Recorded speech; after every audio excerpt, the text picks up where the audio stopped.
Are these people in cults? Hawa watu wako Illuminati? Wait, are these people devil worshippers? Hebu niambie. Lakini pia juu ya hiyo, I have to speak the truth that they have their own translation of the Bible, because for them they don't believe in the deity of Jesus. They don't believe Jesus is God. Jesus is separate from Jehova.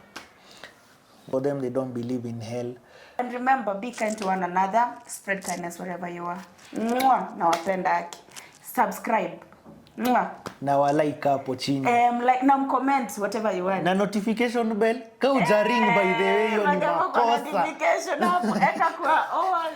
Hello guys and welcome to Yvonne Magaya Show. I want to say thank you for everybody who have subscribed. Asanteni for 2,500 subscribers. You guys have been amazing. Aki sinawapenda. Asante. Thank you so much for the support. So today having an interview, but interview leo si kama ya kawaida. I have a lovely guest. I think I'll introduce. My name is Ediel Kilonzi. I go by Kilonzi. Exactly, Anajita Kilonzi. So today we are here to unveil the secrets, the deep secrets about Jehovah's Witnesses, the misconceptions, the any vitu mingi about Jehovah's Witness, and also today Kilonzi is also an atheist. So yani leo tuko na mengi, so penye uko hapo usibanduke, usitoke. Kilonzi, karibu. Asante sana. Thanks for welcoming me hapa hivi. Karibu sana Kilonzi. Where? Okay. Sijui hata nianzie wapi. Jehovah's Witness. Hebu nipigie story, ulianzaje? How did you come to join Jehovah's Witness? So basically, as most of us, I was born into Jehovah's Witnesses. I found my parents walikuwa Jehovah's Witnesses. That is back in the day. So mimi nilizaliwa ndani. So I had no choice at joining or not. I was born inside. So you had to be like, you were born inside. Oh, ni kama sasa niwe mamangu na babangu ni Catholic. So definitely ndakuwa. Oh, so you are Jehovah's Witness by birth. Yes. So alafu kulienda aje? Ebu tell me how it starts. So labda nikwambie what happens. You see with Jehovah's Witnesses, they start indoctrinating you kutoka ukue mdogo. And this is something wanaambiwa na their leadership that from mtoto akiwa mdogo, actually they use a scripture, sijui train a boy in the way he should walk. Yes. Na when he grows up, he will not depart from the way. So wanaambiwa wangu anza kufundisha watoto akiwa wadogo kabisa. So like you'll find witness kids, mtoto like hata wa 2 years tu ndo amelan kuongea hapo hivyo, anaanza kufundisha where does Jehovah live? Anasema up. Jehovah is God. So utapata kisa where does Jehovah live? Up. So mimi ni hiyo nilianza kutrainiwa back in those days nikiwa mtoto mdogo sana. So hata unaona like 2 years you have no memory. So slowly by slowly unakujanga tu ukijua ni hivi. And then you see for them they don't have at Sunday school na nini. Ni wote mnaendanga one meeting. You don't have like church for kids? No. Wao wanaendanga one meeting for everyone. Will a little kid grasp everything? Unajua kuna mafundisho zingine a little kid cannot grasp, ni too complicated. Yeah, sasa for the little kids they have a thing they call family worship. So family worship ndio where sasa your parents are supposed to teach you things sasa at your level. So kuna family worship, kuna Bible study. So you find that at least for a kid sasa okay days in meetings too, you just go, you get what you'll get, can you utaelewa. But you see sasa family worship nini uko ndo una explain your things at your level. Yeah, so that's how they do it actually. So ebu nieleze. So you were born ukajipata uko Jehovah's Witness. Yeah. Ebu nipatie journey ya kuingia Jehovah's Witness, nini yao vile iko. Ebu give me this journey of how Jehovah's Witness is. Yeah. So in the Jehovah's Witness world, so first of all, sasa kama sisi wenye tulizaliwa ndani, you know, you're born inside, you're there, but the journey is the same for whether you're joining through wamekupata door to door ama you are born inside. What do you mean by door to door? Please explain. By door to door ni hiyo wenye wanakujanga preaching kubisha mlango yenu, kuambia hi, my name is Kilonzi na niko na Yvonne na leo tungetaka kukuuliza, je, unajua kwa nini watu wanateseka? I still got it. Okay, before that tuendelee. Mbona hiyo ndio nakuanga kwani hivyo ndo umefundishwa kwa mkifanya. Why is there a problem in the world? Why are you suffering? Yeah. Is that the only thing you're taught how to say, ama? Unajua suffering is a hot topic because it's something in kila mtu anapitia. It's something in si wote we go through. So suffering, it's a hot selling topic. So and you see ni kitu yenye wamefundishwa how to explain it. Like you see the other churches say this, but you see the Bible says this. Okay, basically they pick their own verses and stick with them. So that's why wamefundishwa how to explain why they're suffering, and then sasa wakwambia, you see, but God promises he'll make changes. Sasa what would you like kuishi in that beautiful new world, or they believe wataishi kwa dunia? But I think hiyo tutaendelea mbele nikueleze zaidi. So would you like to live in this paradise earth where there's no suffering, no death, no? So that's the hook they are giving you, so that sasa you can study with them alafu you become one of them. Okay, so bado hujanielezea vizuri. Umeingia uko kwa Jehova Witness, ndio? Umezaliwa Jehova Witness. How is it like, umezaliwa, at what age is this thing happening? At what age do you get baptized? Unaelewa, at what age do you start now knocking at the door also? Yes. So knocking at the door as immediate as your parents can. Ukiwa mtoto wakati unaweza toka nje ya nyumba. I think by the time sometimes you'll even find them. Kama me, I think my mama alikuwa naenda na mimi sengine hata kwa mgongo. Tunaenda na door to door, hiyo time obviously siongei or anything.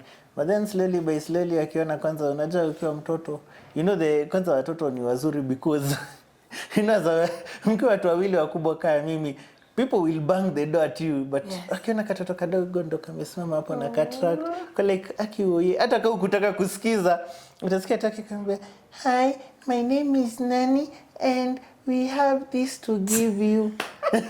So anatraini wangu wakufanya hivyo by the way. So utaingia box, ya kishafanya hivyo, number 2 sema tu my name is Nani and we have this to give you, and then sasa the parent ama mwenye ako naye take over anaendelea, because you can't slam the door on a kid. Sasa yeye ndo anaendelea na kuambia, so you see today we are discussing about this and this. Sasa kenyo mtoto amekupatia. So basically for me nilianza very early, very young. Nilikuwa naenda hata like back in the day, actually kuna time they were selling their publications. Me, I was back in the day wakiuza their publications, sika sahi. So I started at a very young age. Isa ni jani yangu ya, you see, unaendelea hivyo ukiwa indoctrinated. So it reaches a point that sasa you're growing up and you know how pressure young ones to get baptized as soon as possible. They don't accept infant baptism, but wanataka as in hata ukiwa 8 years, 6, 7, at least 7 years, ati bora tu unajijua. Unaweza get baptized. And e-baptism, kuna kitu nasoma ama you just get baptized? How does it work? No, there is a Bible study program. So the thing is, wako na a book, like a format of study you need to go through.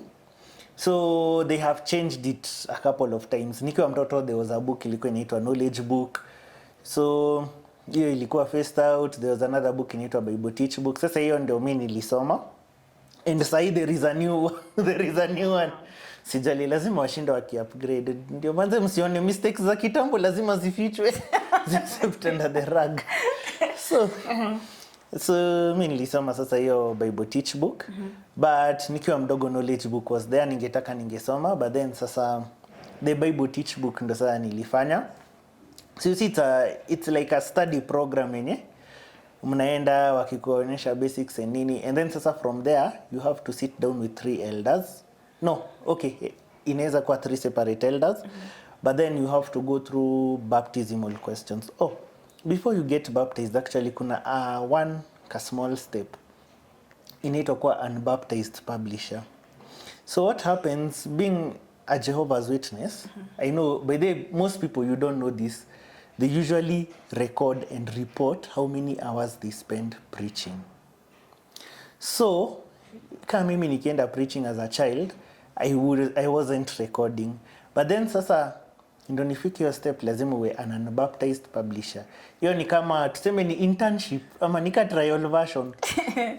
So whereby Sasa hapa you go, sasa hapa ni where you're supposed sasa to start preaching officially sasa. Sasa you can go preaching, lakini an unbaptized publisher is always accompanied by a baptized person. So naenda preaching. Sasa as an unbaptized publisher, you still preach, and now you can record your hours. Or you're the one who record your hours? Yes. Nobody records it for you? No, nobody What if you records lie? it. Sasa unajua story ya Ananias na Safira? Oh, please. How did I forget that? Okay, yeah, so there's no lying actually, so you have No, to but there are some people who lie. Kuna wenye waogopangi, but sasa wengine wetu mazee, ilikuwa unafikiria, unakumbuka Anania na Safira, unafikiria hii ni makosa ya bure. Acha tu niandike tu. Kani nimefanya 2 hours, acha niandike 2 hours. Kani nimefanya 2 hours, acha niandike my 2 hours. So the thing is, you record your hours, you record your placements. Actually, magazines, they count how many wame place. The unbaptized publisher, so they count his on magazines. So as an unbaptized publisher, you can now start counting. Now the next step is being baptized. So once umefanya your internship for a while, now before you're by there, you have to go through some basic questions to wajue to at least uko na ka grasp of the JW doctrine. Oh, JW doctrine. But see, it's not like an exam, as in the question and the answer are there. They used to have this book in it, Organized to Do Jehovah's Will. So that's the book that you used to go through. And hiyo tu ndio bado iko na baptism questions. So the questions ziko hapo, the answers ziko hapo. Basically the answers ni scriptures, but then pia elders wanataka kusikia venye unaji express. Jo umeandika question and then the scriptures. Lakini sasa venye utazi explain in the JW way. Because lazima uzi explain in the JW, according to the JW interpretation of the scriptures. So once you become an unbaptized publisher, after some time sasa you become baptized. So sasa once you baptism, now you have to go through those set of 3 questions again with the elders. So when you go through your set your 3 questions with your elders, then now wakiona uko sawa, but it's really hard waseme haujapita unless wasikie ulifanya some what they consider serious sin. Oh, okay. So you get baptized? So now after there, so it depends. So if you're a man or if you're a woman. For men, this is a society that it's kind of patriarchal to say, for the Jehovah's Witnesses.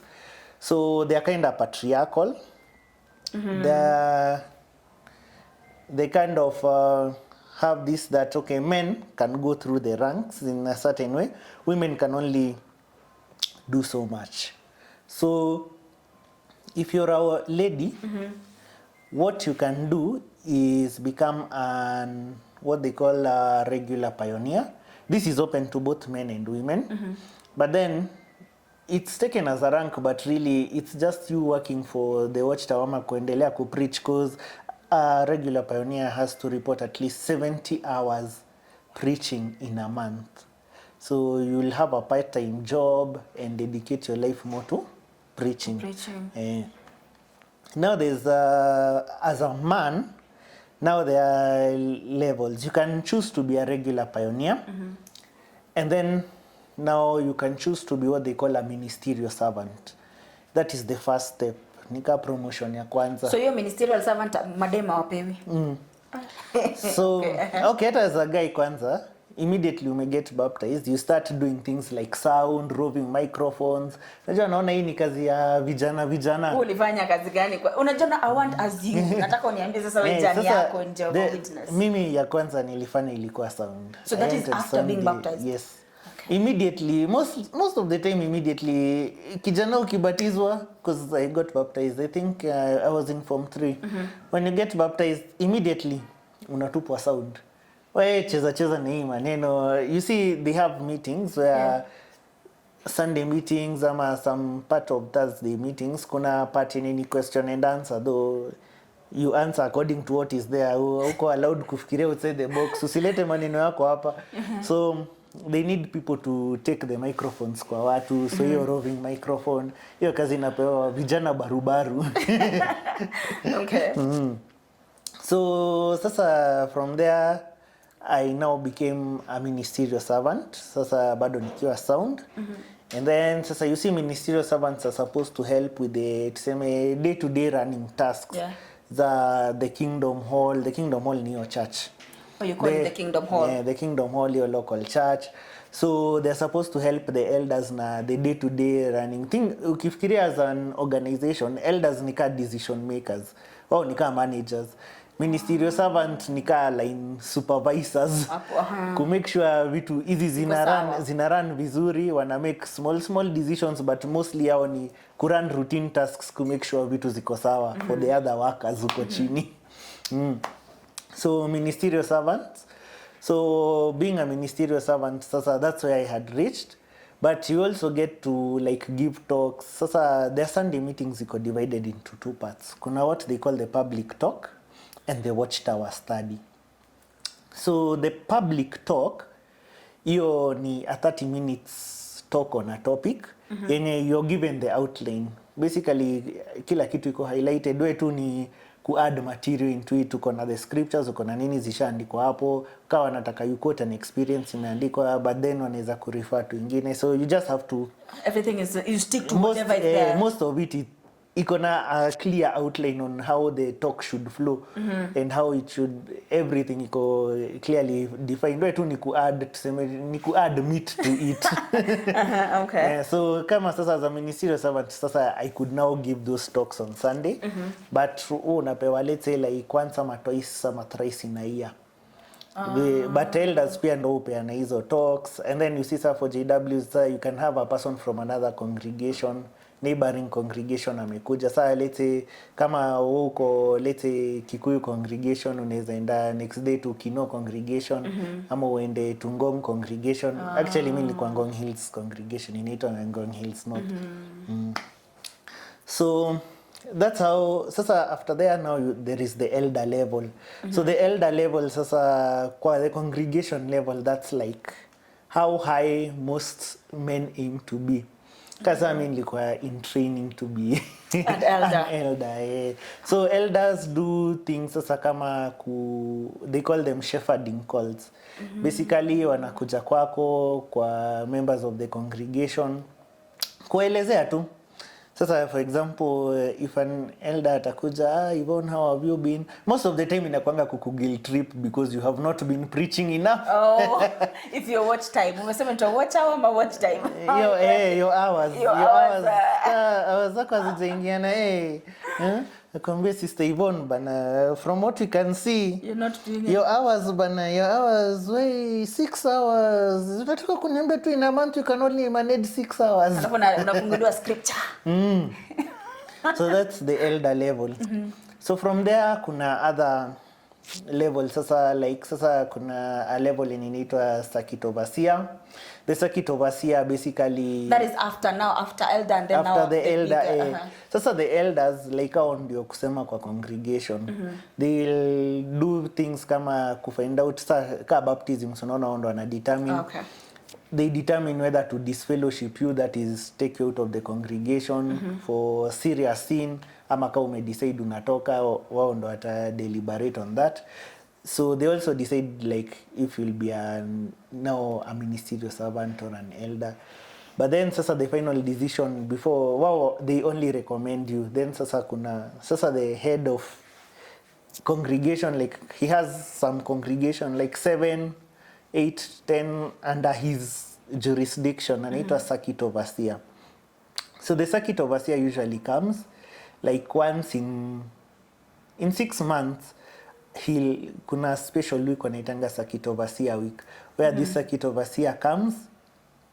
Hiyo time ndo watu wanatoka preaching wote, mnaomba off job manze muende preaching, msikie circuit overseer atawapatia which new tips. Mbona anaitwa circuit overseer? Ana oversee vitu ama why is the name? It's just the name. Okay, JWs like to use hiyo jina who oversee, like to, because they ataki kujifanya that it's a leadership structure, so to turn it from it looking like a leadership structure, anasema this is a circuit overseer. So basically hata ka elders, they used to have like the head elder wa congregation alikuwa anaitwa presiding overseer, but then wakaanza kuona manzi inifanyika nika cheo sawa na try kuilesen ite coordinator of the body of elders. But bado basically umse bado akona kase juu ya elders au wengine. And then the circuit overseer kuna congregation sasa kaizo 10 anaziangalia, so he has to visit one at least every week, so in like 6 months anakuanga amezunguka moja. Pia wanaita circuit because hiyo ya kuzunguka.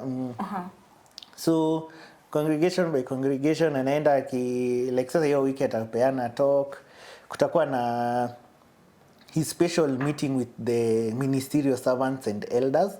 And then after ministerial servants and elders, ministerial servants mnaambiwa jichujeni mabaki na elders waongee zaidi. And also kuna a meeting with the regular pioneers. Hiyo nilikwambia sasa ladies can be in. Oh yeah. So they usually have. So ata elder kuna lady cannot be an elder? No. You can't be a ministerial servant. Okay, sorry, but why is it that lady cannot be an elder? What reason are they giving? So for them, wana believe that a lady should not teach over a man. Wanatumia a scripture ya Paul, I think 1 Timothy.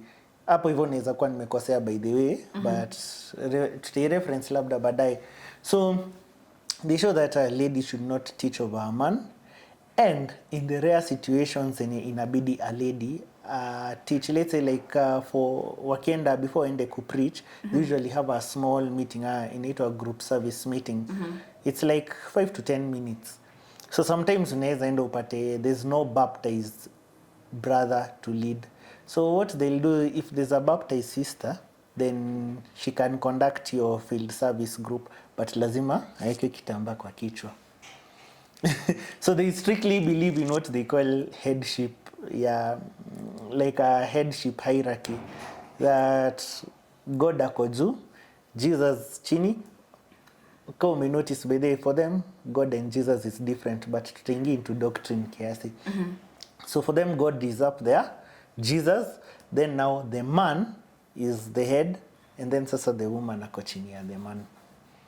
Oh, so the woman ye hana power, ako hapo kuonwa si kusikizwa. So if a woman is there and ana conduct your group service, let's say like lazima afunge kitambaa kwa kichwa. Yes, to show that ana respect headship, your headship authority. Oh, okay. So wewe ulifikia ministerial servant. That's the first promotion. So after being baptized ukakuwa ministerial servant. So what were you doing as a ministerial servant? So I started out bado tu kwa sound. I was then in sound. Then from there sasa I moved on to finance. And knocking the door, kwani you could knock the door? No, knocking the door that imekuwa consistent. No matter what position you are, you still knock at the door. Yes, imekuwa like once you become an unbaptized publisher, before hata ubatizwe, sasa kwa an unbaptized publisher, hata before uanze kwa an unbaptized publisher, lazima you start knocking at doors, ndo sasa uko unbaptized publisher, sasa ndo sasa uanze kurecord exactly what you've been doing, and then sasa you get baptized. Okay. Sasa tuendelee. So you are here at ministerial servant. So ulikuwa ministerial servant. After being baptized, ukaenda hapo kufanya hiyo technical, si ndio? Alafu kwa ministerial servant. Yes. So you are hapa ndo ulikuwa have you told me your duties? Tell me your duties. So I was as a ministerial servant, sasa I first started bado sound, then went to finance. Sasa finances hiyo ni going to kwa Kingdom Halls, that is the Jehovah's Witness Church, hawapitishangi sadaka. What they have what they call contribution boxes. Uko nyuma, zinaekwangu uko nyuma. So there are 2 boxes.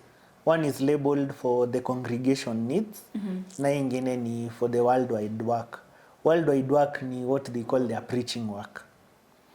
So kama missionary work? Their preaching work wanaitanga worldwide work. What it means is that hizi pesa zinaenda za worldwide work zinapelekwangwa directly to the branch office. Hiyo ni hapa Kenya, zinapelekwa to the branch office, na most of it bado zitakuwa remitted to uko headquarters in New York. So ni za kusupport head office, so zitaenda to the head office kusupport wenye wanawak huko head office and everything. So the congregation local needs ni za kusupport that congregation iko na issue gani, battery za microphones imeisha, microphone ilikatika. So hizo kuna need repair mahali, so hizo sasa congregation local needs inapaswa kutekea hizo. Na priest wenyu alipu ama kitu kama hiyo, pesa iendi hapo kwa priest ama mtu akiwa na shida? So hao wana priests wako na elders. Oh, okay, so the elders are not being paid actually. They are volunteers. So they are getting nothing from the church in that way. So the elders, that are ministerial servant, mimi nilikuwa volunteer manze. Kama kuna wedding nini, you still don't give them something ama? No, sasa mchango za wedding na nini hizi zinafanywa separate. Ndo nasema kama kuna wedding and I'm doing a wedding in this church, silipi priest huyo elder kuja kuni. No. Them they don't pay for elders kuja kutoa for hiyo ati anakuja kuwapatia talk or anything. But then the thing is what we used to do ni, let's say sasa kama mimi nilikuwa Ngong. So elder akitoka another congregation tulikuwa tunampatia like 500 shillings. Ya hiyo tu ni kuketa for transport yake tu kukuja So alikuwa anapewa, wengine walikuwa nakubali, wengine wanakata. Okay. So finance ndio ilikuwa hiyo kazi yako, you pay people. So sasa finance lazima muende mcheck boxes, muone donga gani iko hapo, write down and then sasa kuziremit. Au isikia tu but au sikia like there are these funds not hawajui. So assemblies are when I say the circuit overseer na angalia like 5 congregation, like okay let's say 10 congregations. So every twice a year kuna time yenye all those congregations will meet pamoja. And then there is one major assembly. Hizo ni twice a year, then there is one major assembly per year. Inakujanga around August. So this major assembly inaitwa regional convention. Sasa this one inafanywa according to regions, like Nairobi region yote. But then for the circuit assembly, circuit niyo ya circuit overseer, the 10 congregations or so, where we used to meet at Langata back in the day. That is pre-COVID times. There is an assembly hall of Jehovah's Witnesses ya Nairobi iko Langata. So back in the day wakienda huko, what happens is there is a quota that every congregation has to give. So the quota is calculated based on the number of baptized people in that congregation. So per people then inafanywa okay it wasn't a lot, it was like let's say I think 120 or 140 shillings per person. But then ukicombine inakuja like let's say 24,000 for the whole congregation. Yani Jehovah Witness kama wewe hauko baptize una chako. Kila kitu nasikia tu baptize. You're not baptized. Actually when you become baptized, that's when you become a Jehovah's Witness. So if you're not baptized, you're not a Jehovah's Witness. Wewe unawafuatanga tu. Actually they have this term they use. They call themselves the truth. So they say that you are a friend of the truth. You're not in the truth. You're not in the truth. You're just a friend of the truth. Alafu okay, so after that nilikuwa nataka kuuliza how ebu niambie vile church ya Jehovah Witness iko. Is it like our church? Unaona kama hizi churches zingine kuna kuimba, kuna nini, kuna praise and worship. How are the masses conducted?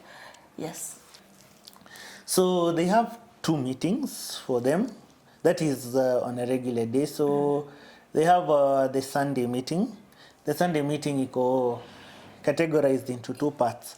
The public talk, nimesema ni 30 minutes, inapewa na qualified. They say qualified. That means a brother mwenye anafuata sheria vizuri. So the brother has to be the ministerial servant or an elder. So the 30 minutes talk, then there is what they call sasa the watchtower study. The watchtower study comes later. It's like an hour section. So they discuss the watchtower, which has like 12 paragraphs.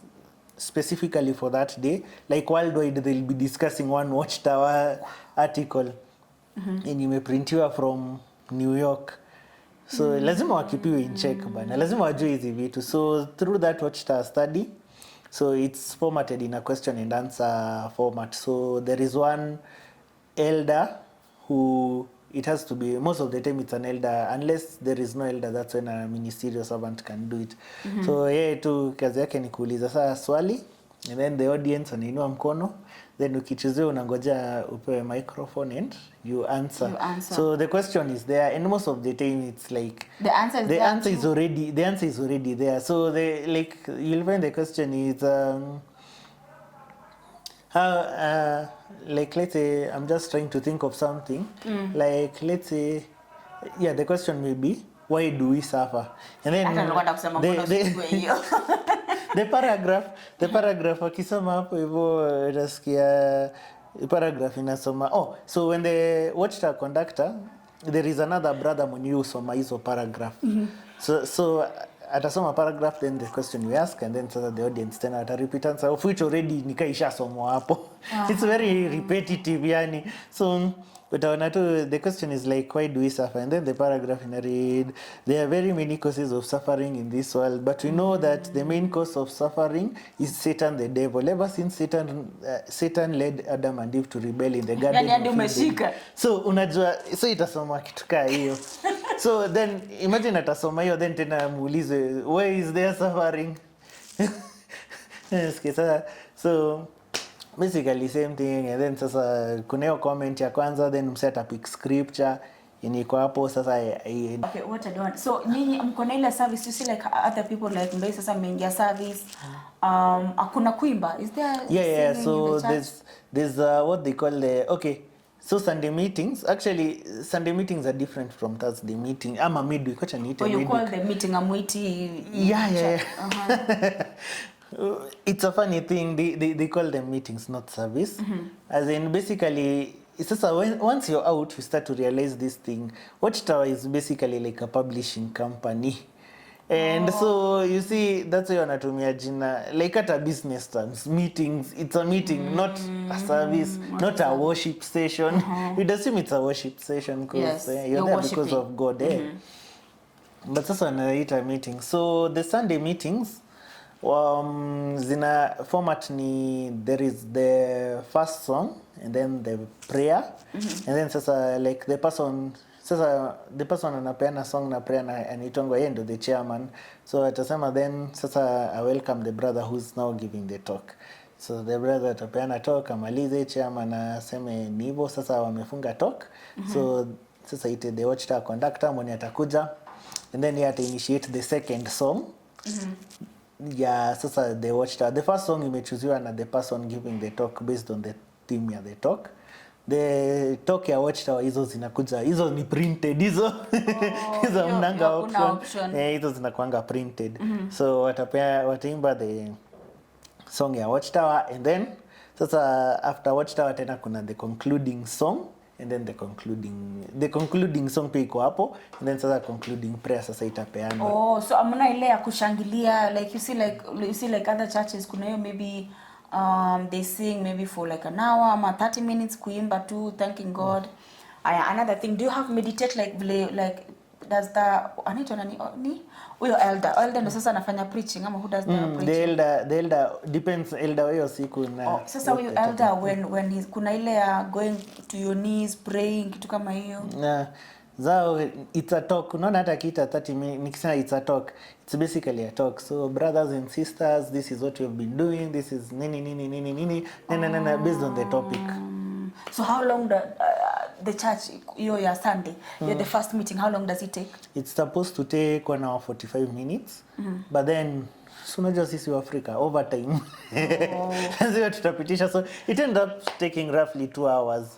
Excuse me guys, nasikia nimechoka alafu kuna baridi wacha tu. So anyway, by the way, wish watu wangejua how much as in wish wangejua tuna shoot time yenye kuna baridi mbaya. Ile baridi kwanza alafu penye tuko. Wacha tu. Nile tu na otherwise guys. Okay, so pastor, okay, umesema ana 1 hour 45 minutes just talking. No, the talk is 30 minutes and then the watchtower ni 1 hour. Okay, what is and watchtower? Then the watchtower study hiyo sasa ina question ni question and answer on Sunday. Sasa the watchtower study ni hiyo sasa watasoma paragraph, question inaulizwa, audience wana answer hivyo. So the 30 minutes talk, the 1 hour watchtower, and then the hiyo 15 minutes inasimiwango itachukuliwa na the songs and the prayers. The starting song, prayer, and then middle song, na the closing song, na the final prayer. Sasa tukulize, mnakuanga na youth kwa hii. Do you have youth like don't they say like the church is boring or something, like are they okay with that? Is it okay to you? Like sasa sema the youth wewe. Ulionaje your church? Was it a boring church or was it something lively and nice? You see, if you don't know, you don't know any better. Kama umezaliwa ndani, you don't know any better. But you see, some people, let's say like my sister bedhi alikuwa na complain. Alikuwa like, "Mom, why can't we have interesting songs? Why can't we sing? Why can't we dance?" Mom, there's no dancing. No, there's no dancing. Actually, their songs sound so classical music. Aisha naweza kupatia moja.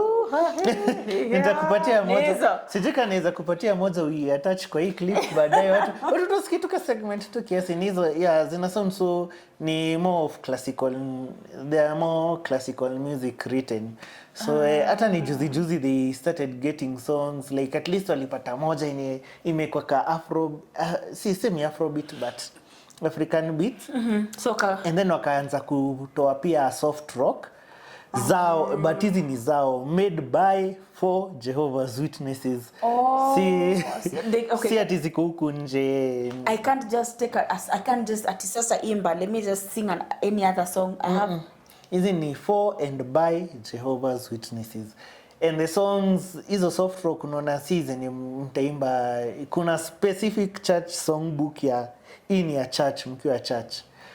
Hizo mnaweza imba during sasa get-togethers za Jehovah's Witnesses, hizo mnaweza imba huko. So hivyo ndo church iko. What else did I want to ask? Ona hata sasa kila kitu nanipotelea. Okay, the most frequent, the most asked question about Jehovah's Witness. Are these people in cults? Hawa watu wako Illuminati? Wait, are these people devil worshippers? Hebu niambie. Because to be honest, everywhere like unasikia, no watu wa devil worshippers, devil. So, is it true that Jehovah's Witnesses are devil worshippers or they're in a cult? So I think it's on two questions. What wanasemanga Illuminati? So those are two questions. And let me tackle ya kwanza. Because I think not kuna cults, but not every cult is a devil worshipper manini. So let me answer kwanza the devil worshipper question. And one thing, I know I'm a critic of Jehovah's Witnesses, and I like speaking the truth about them. Lakini pia juu ya hiyo, I have to speak the truth. They are not devil worshippers. Jehovah's Witnesses are not devil worshippers. Let's get that out of the way. They don't believe they are worshiping the devil. They are not devil worshippers. Hiyo ni watu tu wanajaribu kuwekelea. So I'm a strong critic of them. But hapo hivyo nitakwambia they are not devil worshippers. So msiwaogope ati wao ni devil worshippers. Nitawaambia exactly where you need to be careful with them na nini, but msikatae kuongea na wao ati juu mnaona wao ni devil worshippers. Another thing. Now, before hata tuende kwa hii nyingine, unasema they are not devil worshippers. Mtu alikuwa ananiambia, anasema they are devil worshippers cause the Bible they use is not the same Bible we use. So what I'll say is that they have their own translation of the Bible, but basically we can call it a translation of the Bible. So it's the same Bible, it's just that they translated it. They have translated the Bible. And you know, kawaida, when translating any holy book and everything, people always put their preconceptions in it. So you'll find like the New World Translation, ndio kuna areas where they have slightly changed the words or the wording or how the message, how it was written to suit their To suit them. beliefs. But basically it's a translation of the Bible. Ukizisoma word for word itakuwa na so many difference. Like for example, sasa for them, I know some of the things zenye wamefanya ni like adding the name Jehova where hata haikuwa. Like let's say in the New Testament, the name Jehovah does not appear, but wao wameiweka ndani. Wameiweka ndani hapo hivyo. Like let's say sasa if you take John 1:1 ya any translation, uchukue John 1:1 ya the New World Translation, the Jehovah's Witness Bible in the New World Translation. So you'll see like inasoma in the beginning was the word and the word was with God and the word was a God. Because for them they don't believe in the deity of Jesus. They don't believe Jesus is God. Jesus is separate from Jehovah.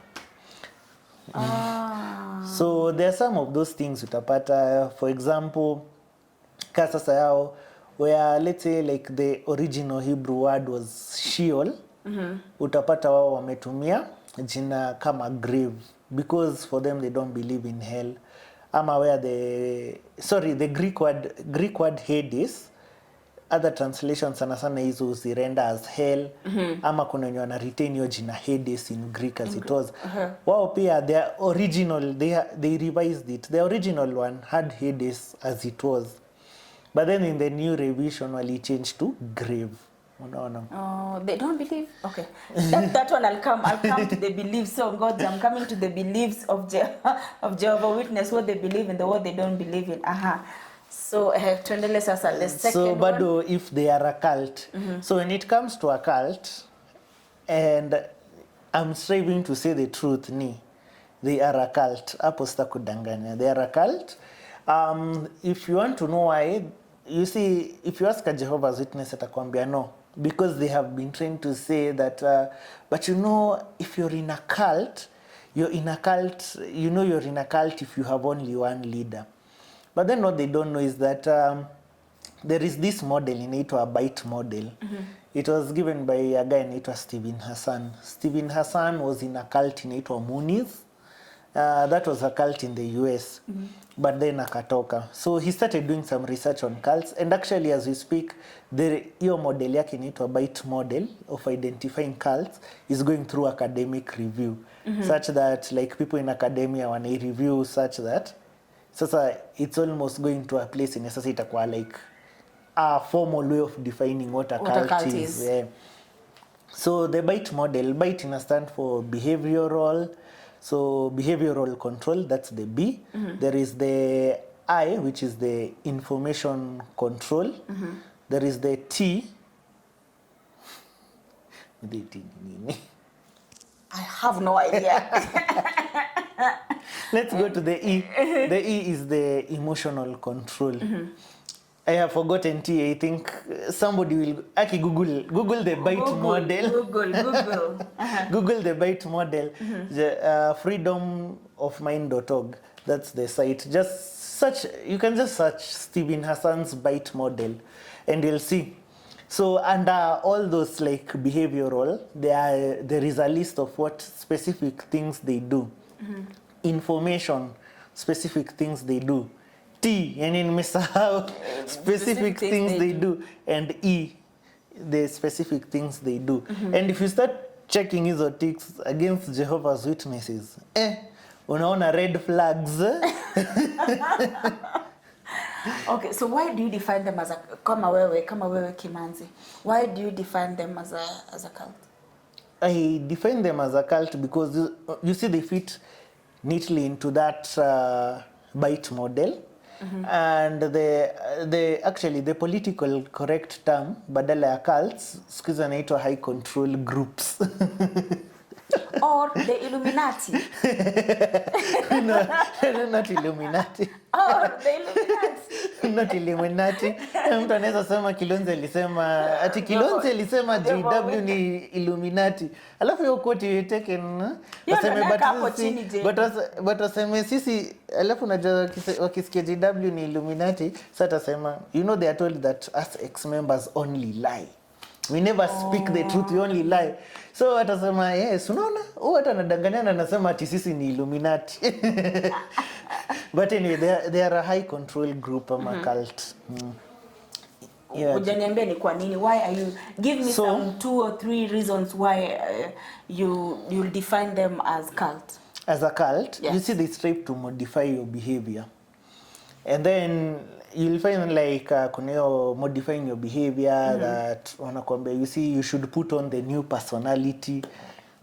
No, and another thing, cults also have this kati hiyo tu nini ya bite model, kuna hiyo like language, loaded language, use of loaded words such that wao wenyewe wanaelewa what those words mean na wanapushiwa those words such that hiyo word ukisikia you know as in any it triggers a response in you such that you know maze kuna kitu nisipaswi kwa nikifanya. Kama sasa let's say nimeleta shida nataka kufight alafu msanii anambia manze bro si uko na new personality. Manze nitaanza kufikiria nini should be displaying the new personality. Yes. Which one I believe the new personality is what you like you should display sasa hizo kwa mpole kwa nini. So like they try to work in how to micromanage you. For example, hata your appearance. Kasa mimi before JW sikuwa na hii beard manzi. Nilikuwa na ka emoji. Na si ati singemea. Ulikuwa na ka baby. Nilikuwa baby boy. So nasi ati singemeesha. But you see sasa lazima unaambiwa like for men lazima ushave. Unaona yani they enter into nitty-gritty details of your lives. Then nobody should bother like nazo so lazima unyoe sijui kayaje. And then you see like they try to keep you yani to hiyo. Then there are things like information control. Like sasa sahi most hata Jehovah's Witness don't know. Like the elders have a special book inaitwa Shepherd the Flock of God. Hiyo book kawe si elder utawaiona. Why? Because iko na how elders should handle cases, kaizo judicial cases nini. What do you mean judicial cases? Judicial cases ni wakati sasa kumetokea a wrongdoing in the congregation. Mtu amekula mtu. Hiyo kwao ni wrongdoing by the way. Ama mtu ameibia mtu mwingine. So wakati like how they should handle those cases. But most of the cases inakuanga ni kukulana tu. Tuonge tu kweli. Most of the cases as in dire usikie sana elders ati wameitwa ati a brother ametolewa ama somebody a witness sasa sikia nasema brother a Jehovah's Witness ametolewa juu ya fraud ama nini. Most of the time ni inakuanga hiyo kitu moja tu na si wote tunapenda. Ama nimesema si wote sijui kama unapenda but anyway si wote sisi wazee wenye tunajua tunapenda. So kukulana inafanya utolewe kwa church. Inafanya utolewe kwa church. So you'll find that your book at elders you're not supposed to look at it na nini. So you see that's part of information control. Okay. Unaona? And the other books like sasa as you go through up through hizo ranks utapata kuna other books. Kama ya elders when nilipata you see hata when nikitoka when elders walisikia umeona hiyo kitabu na niuliza how could you look at it. You see sasa to them bado kwa hiyo when nilikuwa nakwambia Ananias na Safira unaogopa utachapwa na Holy Spirit. Yeah. But sasa mimi already nishajoa hii kitu mna to enjoy hapa. So kuna information control, emotional control, like utaona they're really trying as in watatry kuconvince watu kata kuna a song yao ukiona like sasa how they believe end times takuja like sasa they have these dramatizations wanapewa ndo control you emotionally. Tiani hadi unaona yani when sasa wana believe Jehovah's Witnesses watakuwa cornered and then Jesus anakuja hapo hivyo. I did a video on that by the way. Kama drama. I saw I've been watching some of your nini. Yeah, I did a video on that but nitaambia watu where to go after hii. Wewe wasipotee kwanza. Lazima kwanza wakae hapa na sisi. So okay, so kuna vile unaambiwa kuna sasa you imagine it unasema basi nataka kwa Jehovah's Witness mimi sitaki kwenda church nyingine. So hebu niambie, we didn't even talk about this. How did Jehovah's Witness start? So Jehovah's Witnesses walianza they started by a guy anaitwa Charles Taze Russell in the US. So Charles Taze Russell alikuwa ametoka a group inaitwa he had associated na hiyo group inaitwa Millerites. So Miller was a guy who in around 1844 alipredict that the end would come. So in 1844 alikuwa ameona the end will come, and he had actually used a calculation based off the book of Daniel chapter 2. If you're a Jehovah's Witness, mnajua bado mnatumia hii mathematics mpaka wa leo. No. Yes, in Daniel chapter 2. So there is this vision in Nebuchadnezzar alionyeshwa that there was a huge tree and it was cut down for 7 years, and then sasa after 7 years it was restored. So from the biblical explanation is that Nebuchadnezzar alikuwa atolewe from the throne and then arudi tena.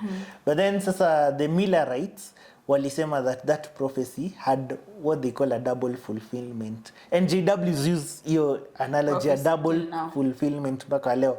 That kuna like a smaller fulfillment sasa kayo ya Nebuchadnezzar, and then there is to be a grander one. Sasa that it is time to the end, that hiyo tree represented pia God's rulership, and sasa ikikatwa for after those 7 times, then sasa the end was to come after hiyo 7 times imepita, 7 times or 7 years. So Miller is the one who came up with that hiyo hesabu. So the 7 times were equating to I think 202,525 years. Yes. How did they calculate that?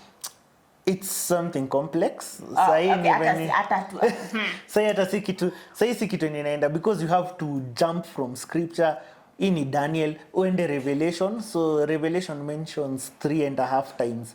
Na inaipatia I think 1,260 days. Yes, hata tuende kufanya, nakwambia commerce, hata tuende kufanya calculations. So hiyo 1260 days wakimultiply by 2 wanapata hiyo 2. I think hata mimi nimesahau. But sasa hiyo ndio inaplagiwa hapo. But then sasa what happened was that Miller started at another point. I don't know which, he had picked a significant point in Bible history yenye aliplug hiyo maths hapo, and so ukiadd mwisho ilikuwa inapaswa kuja 1844. So sasa he believed they know the end inakuja lini, and si sasa wamesherekea, they waited and ilikuja. Hapo sasa ndio kitu ilinaitwa the great disappointment happened.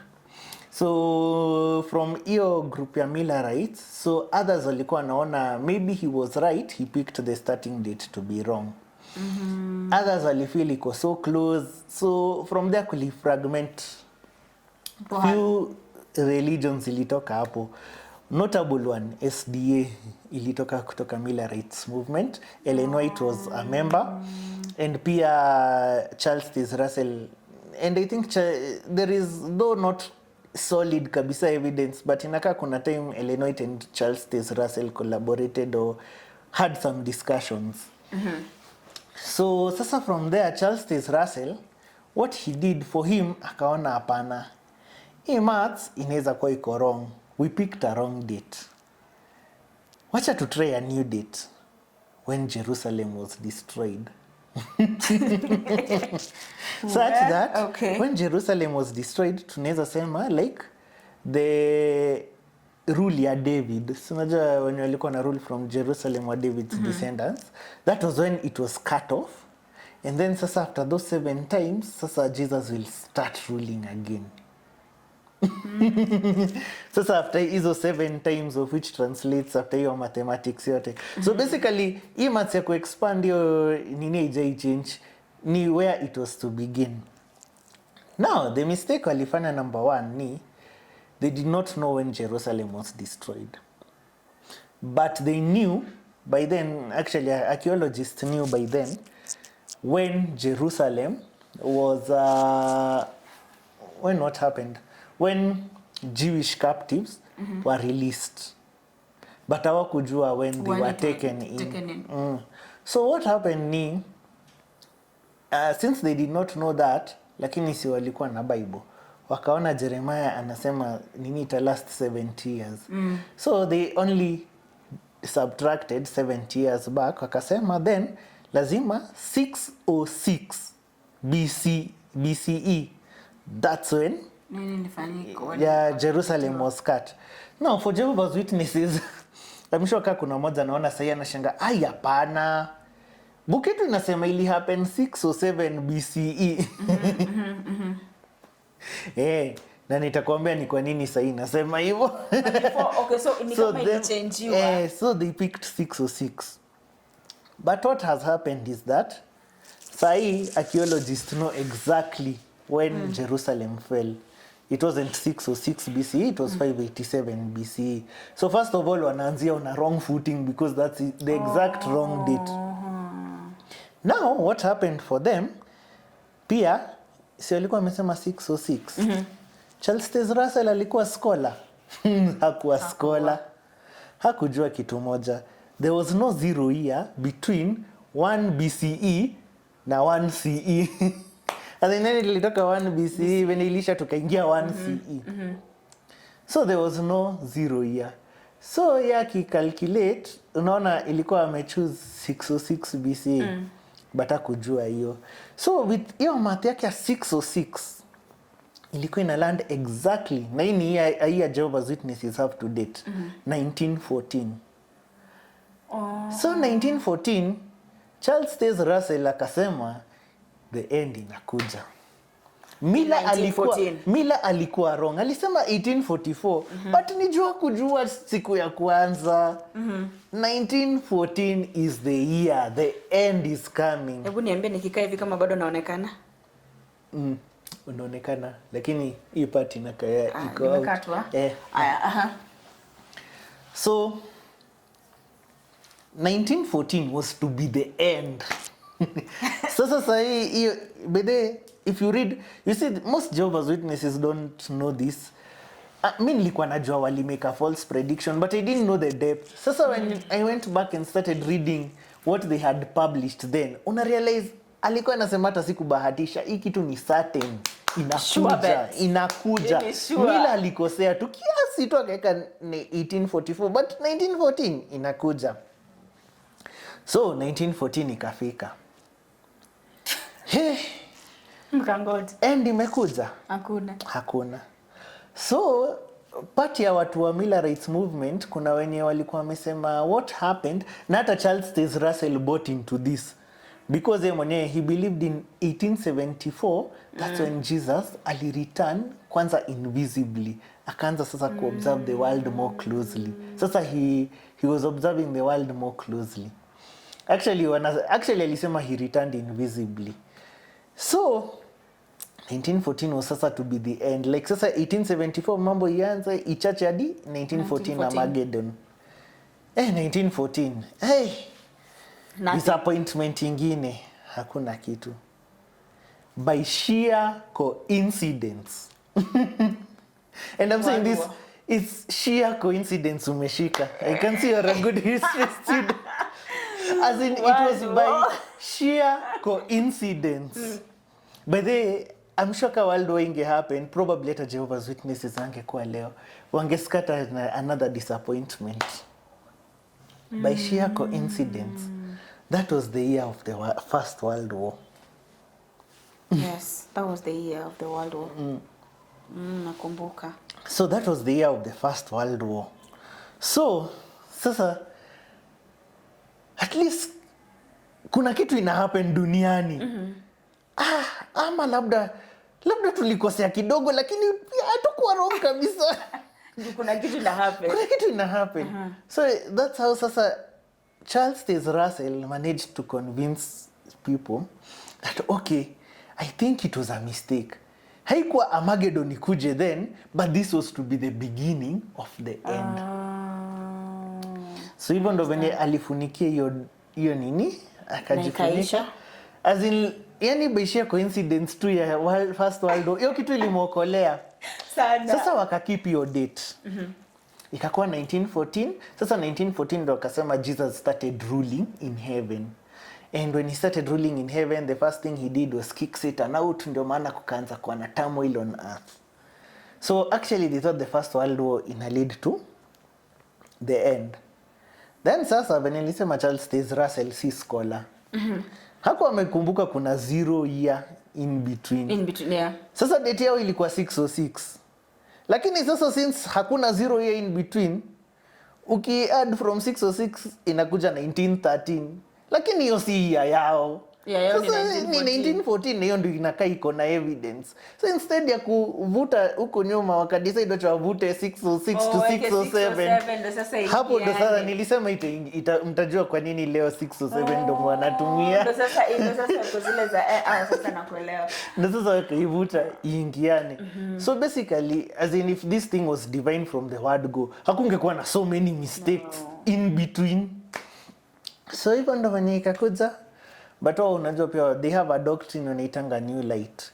Where wana believe God and reveal things progressively pole until it ina get brighter. Sasa hiyo ndo wanatumianga wakati wame mess up venye wanajua wata mess up, wanasema light haikuwa bright enough. Lakini sasa God has revealed more light. So that's how it was started. From there after 1914 sasa 1915 sasa ndio doctrine ikafika hapo. Shortly soon nani died, Charles Taze Russell died. And then sasa another guy naitwa Rutherford took over.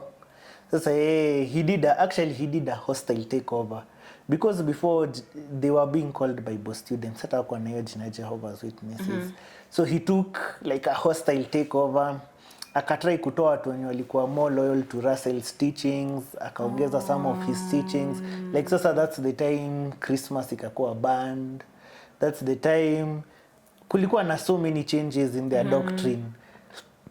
In between that time wakacha kutumia the symbol of the cross, and then in 1930s akachange sasa the name of the religion from Bible students to Jehovah's Witnesses.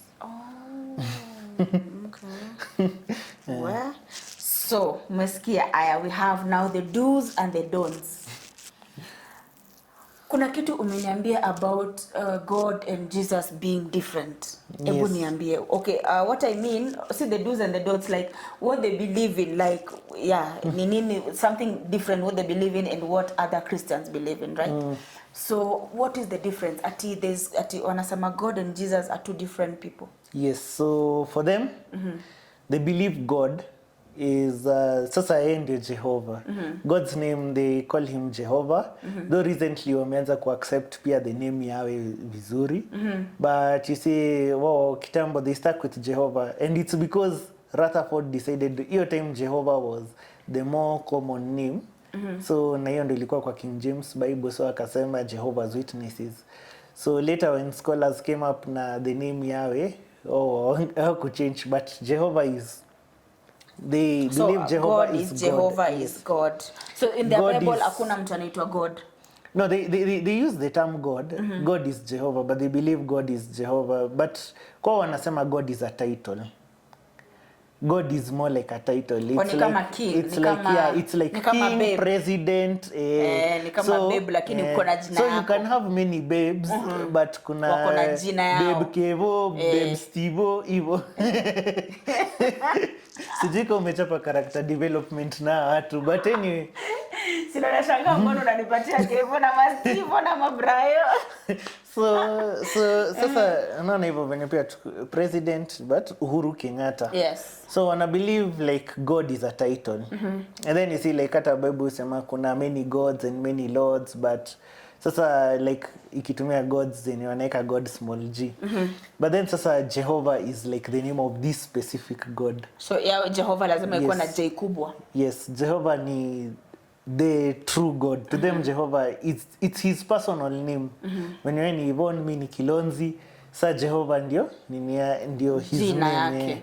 Ama venye President Uhuru jina yake ni Uhuru Kenyatta. Okay. Lakini sasa president ni title.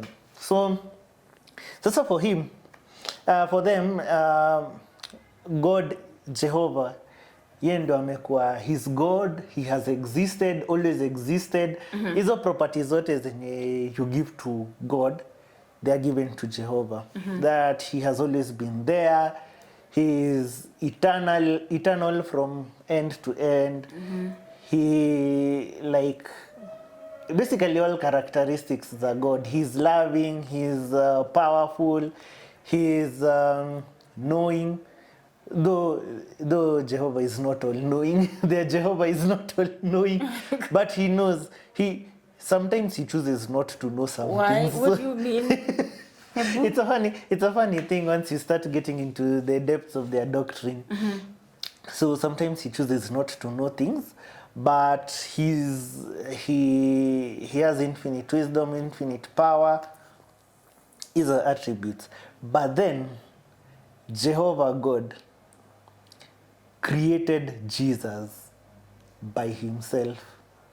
So basically Adam and Eve. Yeah, after Adam and Eve, we can dig into their doctrine. It's not really Jehovah who created them directly. So the Jehovah's Witness belief is that Jehovah God. Oh, and then the Holy Spirit.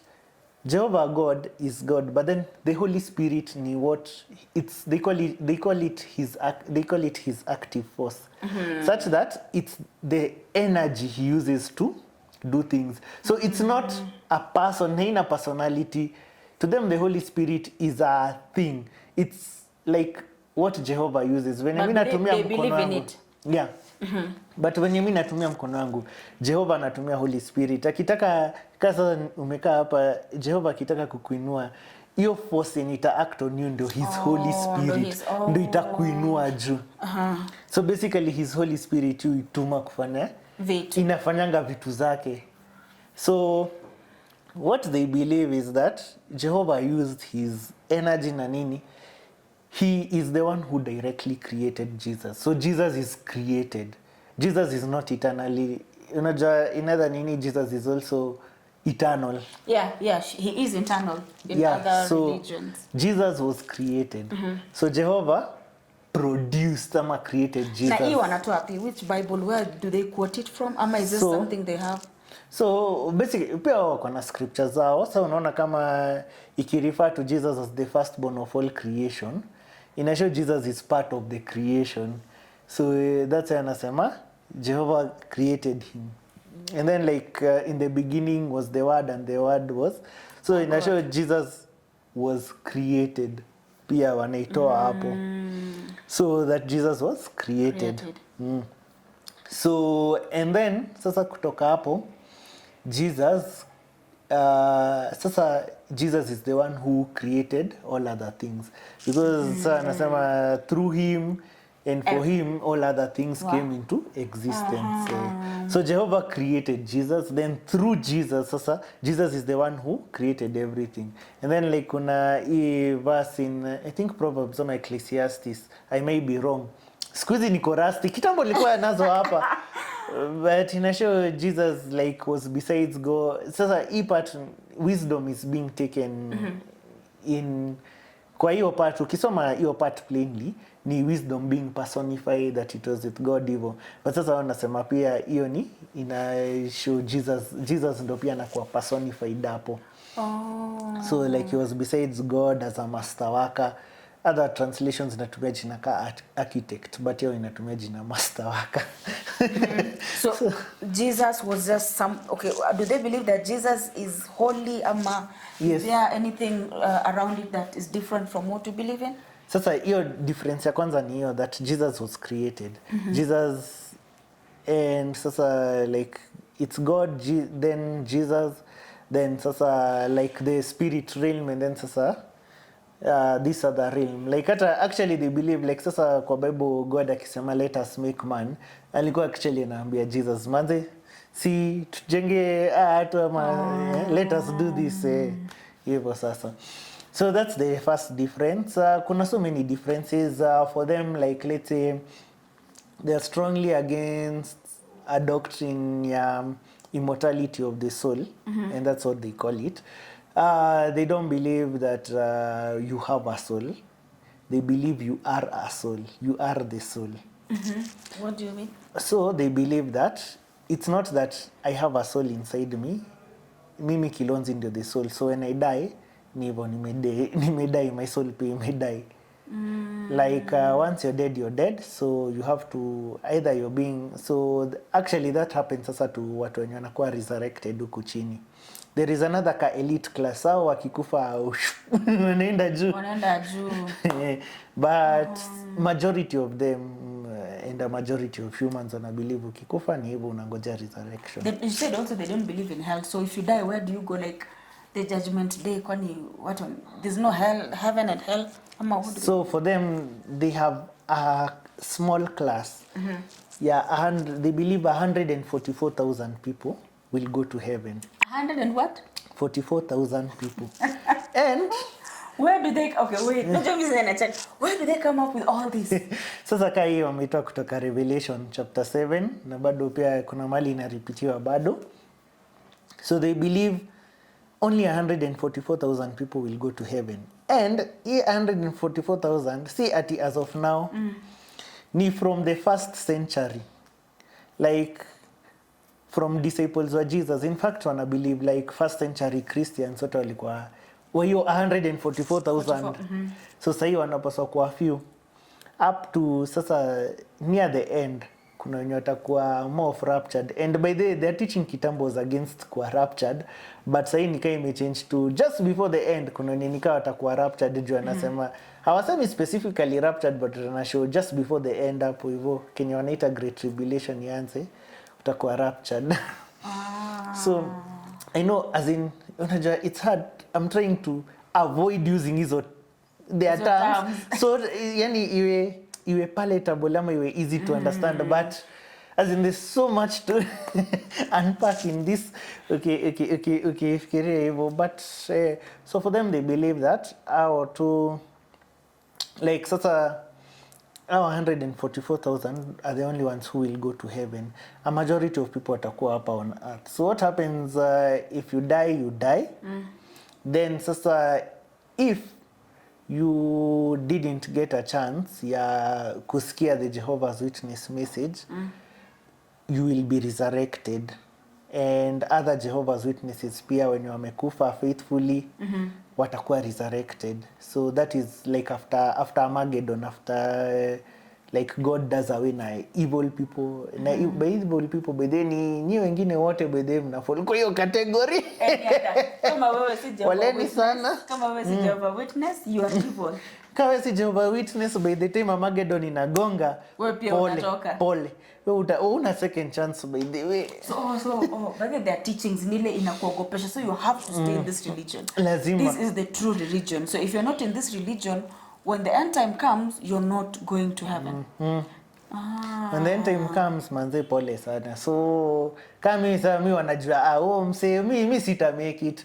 Si kwanza ukiona venye leadership wao wakiongea enemies of God. Sisi tumewekwa enemies number 1 of God. But then sasa for them wanajua. So kai hiyo time sasa hiyo teaching yao ya once you die you're dead. Na ukiuliza juu ya hell, for them hakuna hell. Wana believe like your eternal death ni your punishment. Like you just remain dead, non-existent. They don't believe in fire, hellfire? They don't believe in hellfire. It's not in their scriptures ama?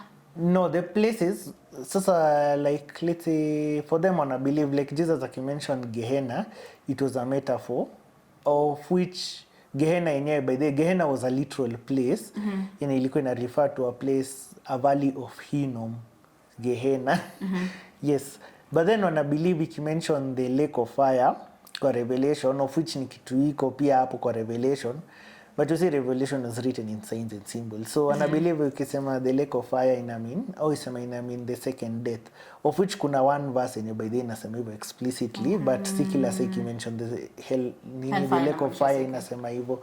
So wana believe the lake of fire ina mean the second death. The second death to them, the interpretation wana believe kumaanisha that ni total annihilation. You won't exist. So hata to them wana believe like ikisema Satan atatupa to the lake of fire ni he will finally be done with. Hata exist basically atakuwa killed. He won't exist. So wakona their doctrine is funny in a way because sasa like ngoja kwanza kuna kitu umeniambia ati they believe Adam and Eve was not created by God. They were not directly created by God. They were created by Jesus. As in yani Jesus ndo walikuwa create na Jesus. What do you mean? Ati Jesus didn't create Adam and Eve? Yes, Jesus Where is do the they one. get that? So unaona hiyo verse ninasema through him and for him everything came into existence. Ikirefer to Jesus. To Jesus, yes. Yes. You see sasa in the classical Christianity, hiyo verse inachukuliwa because Jesus and God are like one thing. Depending on, by the way pia nilikam kufind out kuna so many versions of the Trinity. So but basically Jesus and God are one. So you see ikisema hivyo it's still God creating, but then sasa for them it's like God is creating through Jesus. So God empowers Jesus na Holy Spirit to do the creation. So, but they still believe in the virgin birth and all that. Yeah. Okay. So they still believe Jesus is with God in heaven. Yes. They don't believe in hell, but they believe in heaven. Yeah. Where do you think the heaven is? Here on earth, where is the heaven for them? The heaven is okay. The teaching of where heaven is may change over time, Pia. Actually, funny thing, and you know the funny thing is that always pata material and they published in the 1920s, 1930s. But the funny thing is that like materials are back then. Unajua pia scientific discoveries zilikuwa zinakuja.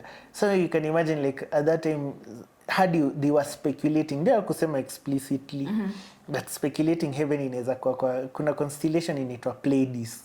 It's a very bright constellation. Okay. So they used to think so, but anyway, as of now they believe heaven is a separate realm. It exists outside space-time. As in it's a separate realm from the physical universe. So it exists outside space-time, like it's a totally different realm. Oh, and then there was another thing interesting also at the church. There's something you told me when we were talking on phone. At the church, was it? You cannot. It was about kukulana. So if hatuwezi kulana kama tuko hapo kwa church. Was it something like that? Like wow, kukulana is a big sin for them. So basically, they believe. When the Bible says fornication, like hiyo ni kukulana. So if you're not married, sex outside marriage is a sin. Whether ni before marriage, ama hata ukiwa married you take someone else's wife or husband. So to them it's a sin. So sasa shida yenye inaanguka ni sisi vijana manze. Damu yetu ni moto moto. Huwezi ngoja marriage. Unataka ungoja marriage upate disappointment. Manze, sasa unapata watu wengi manze huko nje wanaibia. And then you see sasa the problem is that with them since haujui nani atakuseti because they have this like a snitch culture. Sasa kaujui who to trust, so you find most of them wanacheza nje. So mnaenda mnakula watu huko nje ya church, and then sasa when you're ready for marriage sasa unatafuta mtu wa church, mna settle pamoja mkiwa mmefanya madhambi zenu zenye mnajua mlifanya huko nje. So you have to settle with somebody in the church. Yes. You cannot have somebody outside. You can but as in ile unajua highly discouraged. Nile ni unaambwa marry only in the Lord. As in you can't be punished for it, like utatolewa kwa church, but if you had any hizo privileges kawe ni elder ama ministerial servant sahau unarudi back to kwa ordinary baptized Jehova was witness. So these people okay. So Kenya naelewa if you do a sin you get punished hapo na hapo, hakuna titu tunangoja punishment kutoka kwa Mungu. Kuna punishments za hapo. So they have actually layers of punishment. Okay, layers. So unaona ukiniuliza why I'm saying they're a cult. Now unaona ikikuja polepole because there is this lazima they keep you in check. How do they keep you in check? So number one, like what do they call it? So let's say umefanya a serious sin, elders waone uko repentant na hakuna mtu alijua. Hiyo ndio the best unaweza hope for. So utapewa kitu inaitwa reproof, but a silent reproof. Silent reproof ni ile elders wanakuambia so umekuwa reproved. You can now not comment on the church. You can't, I watched a study, if you are a baptized brother, you can't pray. You can't pray for the congregation. Yeah. Actually, okay, easy restrictions ni for the congregation. You can't pray for the congregation. Sasa you can't represent the congregation in any way. Hata kaa lead a meeting for field service. Like let's say a meeting for field service, like let's say unajua unaweza ambia tu a brother si utuombe jeni a baptized brother. Italishi kaya ni ministerial servant or elder. Naomba tu pray. So sasa kama kwa reproved haezi pray in that regard, atajiombea mwenyewe. Next kuna hiyo public reproof. So if watu wengi walijua but elders waliona uko repentant, utapewa hiyo public reproof. Utakuwa reproved publicly. So itaannouncewa tu Yvonne Magaya has been reproved. No. Yes. In church? Yes. So niulize, mimi nikipewa ball, nikiwa na ball, nikiwa kwa church, inamaanisha nitafukuzwa ama what happened? Sasa you see the thing is it also depends na unajua Kenya pia ni kujuana. So huko pia ni kujuana because hiyo reproof itaannouncewa bado ni the same na silent reproof, ni venye hii inaannouncewa kila mtu anajua sasa Yvonne Magaya has been reproved. Then ama acha niseme the final step and then I'll answer your question. The final one ni sasa kwa disfellowshipped. Kwa disfellowshipped you unatolewa like sasa people won't talk to you. Even if you go to church, people don't talk to you? Yes. So ukienda church hakuna mtu anaweza kuongelesha? Mimi yangu kwanza ni was because wanajua I talk about them. Hata kama nimetoka niko was because sasa to them I am hiyo level ya apostate, of which hiyo ni like wanaichukulianga mbaya but bado announcement ni same tu ikiannouncewa. Sasa mtu disfellowshipped hawataongea na wewe. Hapa si kukuongelesha, hapa si hata kukusalimia, hapa si hata kudo anything. Like hata in the unfortunate event wame have kuinteract na wewe, they should keep it barely to the bare minimum. Let's say ni ile tunafanya huko kwa kampuni yako, mimi kwa kampuni yetu, alafu business meeting tumepatana. Hapo tuna keep it strictly professional business. Hii na hii tunafanya business yenye imetuleta hapo sasa kwa like hivyo unakuanga huko pia wewe. Business. No. Because do you hug people? Sorry, do you hug people in the church? No, you can hug people like okay. Ina shida like saka sisi especially during assemblies tulikuwa tunahagiana because unaona mtu hujaona for long na nini. Na pia hizo assemblies ndo zilikuwa scouting for juu. Unajua uko sasa mko wengi can mingle. Unatafuta. Natafuta but sasa you see your disfellowship hata hakuna hiyo. Hakuna salamu, hakuna nini. Watu tu wanakuangalia. In fact, are they the one told not to say hi to them ama it works both ways. You see sasa like juu wanaambiwa usiongeleshe mtu disfellowship na hata yeye mwenyewe anajua what it entails. So hata saa nyingine kama mimi singine ilikuwa like kama msee ni best yangu, unaona ayu msee ni best yangu, mbona nikatai kumuongelesha, but kuna wanyadi ulikuwa msee ni best yako unataka kumuongelesha na uko ndani yeye anakuambia zizi Jupi elders wakiona. But that is so bad. That is like no wait, imagine. That is so bad. Imagine tuseme umeka hiyo church maybe 15 years. That is the only church you know. Those are the only people you know. And then you do one mistake. Alafu hakuna mtu anakuongelesha. Imagine. See, that's why I'm telling you it's a cult. And then when unasema actually you're discouraged from having friendships huko nje sana. Ndio interact na watu but msikwe too close. These people don't know Jehova bana. These people are not righteous people. Msikwe too close. Do not become unevenly yoked with non-believers.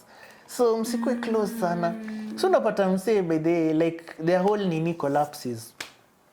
And then unaona ni ile so unaona hata kama mtu anaweza kukwambia hapana because anaogopa elders wakikuona mkiongea. Wewe kwanza ukionekana unaongea na mtu ametengwa. Number 1 pia kwa Kiswahili inaitwa kutengwa kwa disfellowshipped. Ukionekana unaongelesha mtu wako disfellowshipped, pia wewe utakuwa kwa shida. Elders atakuuliza, mbona bana una associate na huyo msee? Yeye on the other hand ina delay let's say alikuwa especially huku karibu kurudisha juu minimum unaweza kaa out for 6 months hivi, 6 months or a year. What? So imagine like kaa alikuwa karibu kurudishwa, already asha approach elders, alafu wamwone wakikuongelesha. Naweza mwambia by the way, ulikuwa unaongelesha mtu na bado wao wajua umerudishwa. Yeye na shoni wote hamna regard for Jehovah's principles. Kula another 6 months. You know, but me, I think that is the worst. I think that is the worst. So for me, that is the worst punishment ever. So nkikusho ni cult ni hiyo. Now to backtrack to your question, to like what happens. Sasa you know the funny thing nikikwambia ni kujuana sengine. Especially watoto wa elders walikuwa na get by na slap on the wrist. Wao walikuwa na get by na slap on the wrist. Lakini sasa kama wewe manzi, let's say wewe hauna mtetezi, let's say unapata msetu ametoka single mom family. Yes. Yeah, manzi una expect huyu hayuko repentant. Disfellowship. Ama mtu tu familia yao hakuna elder, hakuna nini. Pia na unaweza kufukuzwa kabisa. Can you be banished? Can they stand up and say so and so is banished from this church? Can that happen? So hiyo disfellowship nika hiyo ndo the worst. Like hiyo sasa unajua uongeleshwi. Na mpaka sasa unajua inaannounce tu Yvonne Magaya is no longer one of Jehovah's Witnesses. Wakisikia hivyo unajua haijalishi ni nini umefanya. Hawajui lakini wameambiwa sikuongeleshe. Juu hata mimi sasa kaa for apostasy, hiyo yani kuongea against the church. Bado inaannounce tu this Medial Kilonzi is no longer one of Jehovah's Witnesses. Hata ukichoose kujidisassociate, ile niwe mwenyewe umesema mimi nimefind kitu si true, it's not the truth, so ninataka kutoka, bado wataannounce hivyo. Na watu wakishasikia hiyo announcement wanajua basi. And people don't. Sasa another thing, wewe vile ulikuwa umetolewa, sasa umekuwa banished ama kitu kama hiyo. What about your parents? Now, hapa hivi, at least in one thing in Africa it's a bit better because at least parents don't shun you. Actually, in the United States, it's bad. Now, anyway, official church doctrine, your parents should also not talk to you. They should not talk to you. They should keep communications to bare minimum. But for me, my parents uniongelesha. My dad talks to me. My dad is the only one by the mwenye alibaki ndani. Nani elder? So your mom is not there? No, he alitoka kwa elder. But sasa my mom, yeah, for her, she's like a doctrine by the pia si true. But then hajaitoka officially. Na sister yako? My sister, yeah. Uzuri, she was never baptized. So that's the catch. If you're never baptized, do you know unatoka hivyo scot free? Hakuna kutoka hata. But sasa obviously wakianza kusikia pia unaongea against them.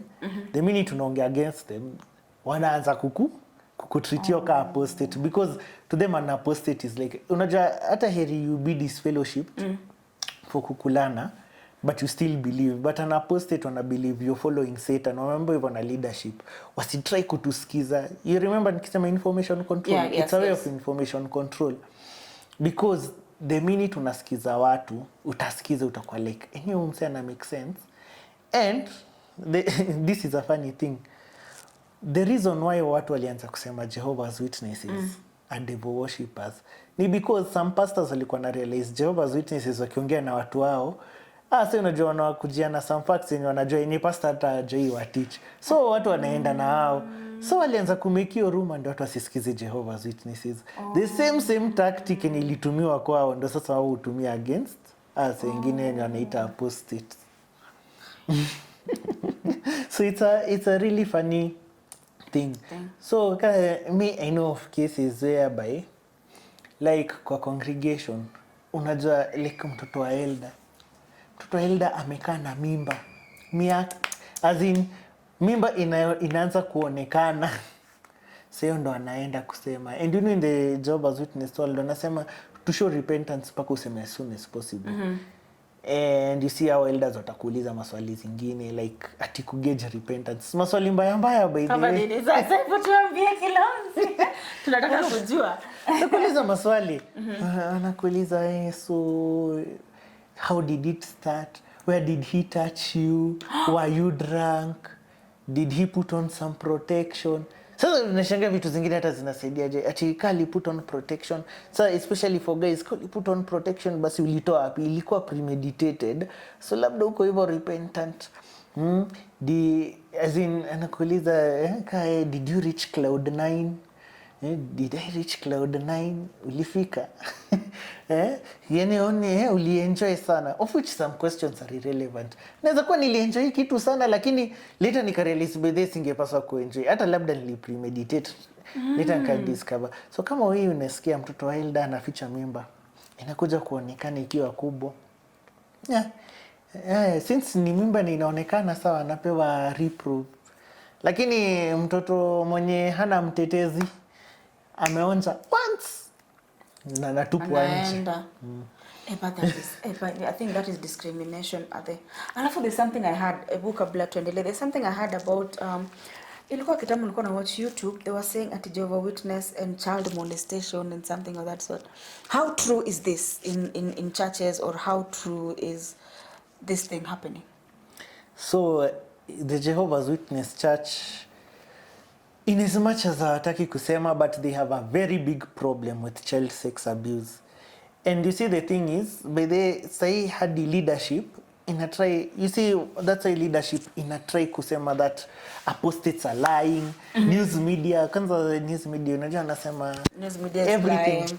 Wanasema everything, kila kitu yusemekana ina belong to Satan's world. So atasema like Satan's news media try to portray Jehovah's people as this way. But the truth is wako na shida kubwa tena sana. First of all, and you see kwa Watchtower, hadi they had a Watchtower trying to address this. Hadi wametry like governing body members au ni leadership huko juu akitry kuambia watu media inatry kuwadanganya, media inawa mislead, but they have a big problem, and part of the problem ni the policies that the leadership has put in place of how they handle child sex abuse. Unaona? So the first part ni kitambo Jehovah's Witnesses wakianza kusikia juu ya cases za child sex abuse in other churches, especially Catholics. Aki wanapendanga kuingililianga Catholics. Aki kaya ni Catholic, tuliwaingililia sana, but mi nimerepent yangu, I'm sorry. So wanaingililianga Catholics. So unaona wakisikia like cases in Catholic Church ako, you see, ina show they are not God's organization, they are not God's people. So hivyo ndio venye walikuwa. Then sasa cases zinatokea kwao. Wow. So sasa like ikitokea, we are a perfect organization, but it has imperfect people ndani yao. Unaona hiyo double standard. Ikihappen huko kwenu inashow ni si real. But ikihappen kwetu manze, pia sisi tunaweza kuwa na few bad seeds. Tunaweza kuwa na few bad seeds, but no, the organization iko sawa. So now the problem with child sex abuse, especially how they handle it, ni one, they don't report it. And then two, there is what they call a two-witness rule. Actually, I think ningeanza kwanza na the two-witness rule before nikuje to they don't report it and what it means. In Kenya, by the way, it's hard for this to make sense, but I'll explain why it makes sense context ya watu huko majuu. So the two-witness rule ni that there should be two witnesses to testify that a person is actually a child molester. Oh my goodness. So niambie, even suppose I'm a child molester, nitamolest mtu mwingine akiwa kwa akiona. Na tukitoka hapo itakuwa the child's word against me. Unaona? Yeah. It's true. And mostly if you're an elder, you don't have a chance. If you're an elder, that the kid doesn't have a chance. How? Kid atasema nini? See, mimi nilimshika hii, nilikuwa tu nacheza na mtoto. How? And you see it for kids. Mtoto ataji express aje. They don't even know what you're doing. Unajua, as an old person, you know what you know some things. Kuna vitu mtoto haelewi. So haelewi mbona sengine these guys are doing things to them. All they know is that this person is hurting them, but ajui mbona. So you see, hiyo two witness rule. Kwanza, the worst part is initially it was lazima kuwe na two people who have witnessed it. Then sasa like and this is why by the way I speak out against them, and many people speak out against them, because after some time hiyo pressure inafanya wa change, at least leadership ina feel yenyewe okay sawa hapa hivi wacha basi to change. And this is one of our primary motivation why I speak out. So Jehovah's Witnesses, siongeangi juu nawachukia. I am protecting people. I am trying to protect children. And if I can just save one more child from being molested, mimi nitakuwa nimesaidika. Na okay, another, I have many reasons pia kusaidia wenye wako ndani watoke pia. Hawajui. No, again hapa kutoka kwani hawezi, you can't go and research, you can't. Why can people research? Unajua ndio kuchata na shanga na religion in Kenya. Why don't people research about their religion or understand what is this that we are into? Ni nini niko ndani? Unaona venye nakwambia wanaambiwa apostates lie. Apostates as in fact wanaambiwa ukiona apostate material turn it off. But anyway, nitarudi back to how apostasy is taken in their world. So unaona mtoto like sasa walilegeza at least ikakuwa if at least 2 people wanaweza testify that they were molested, ni sasa that can be taken as enough evidence. But you see most of the time ni hard because wataenda anyamazi hiyo story na not every child amekuwa molested will come out. It's true. So hiyo ni 2 witness rule. Why it's bad. And you see if I molest a child as a JW, mimi ni elder. Na mtoto aseme nimemmolest, twende sa judicial committee is formed of 3 elders of which bado ni mabeste wangu, but wende kwa mtoto hata watashangaa wamuulize mtoto aseme moleseo, mimi hakuna kitu kai huyo mtu huyu anaongea zake. Do you know because of that bado nitabakia elder? There were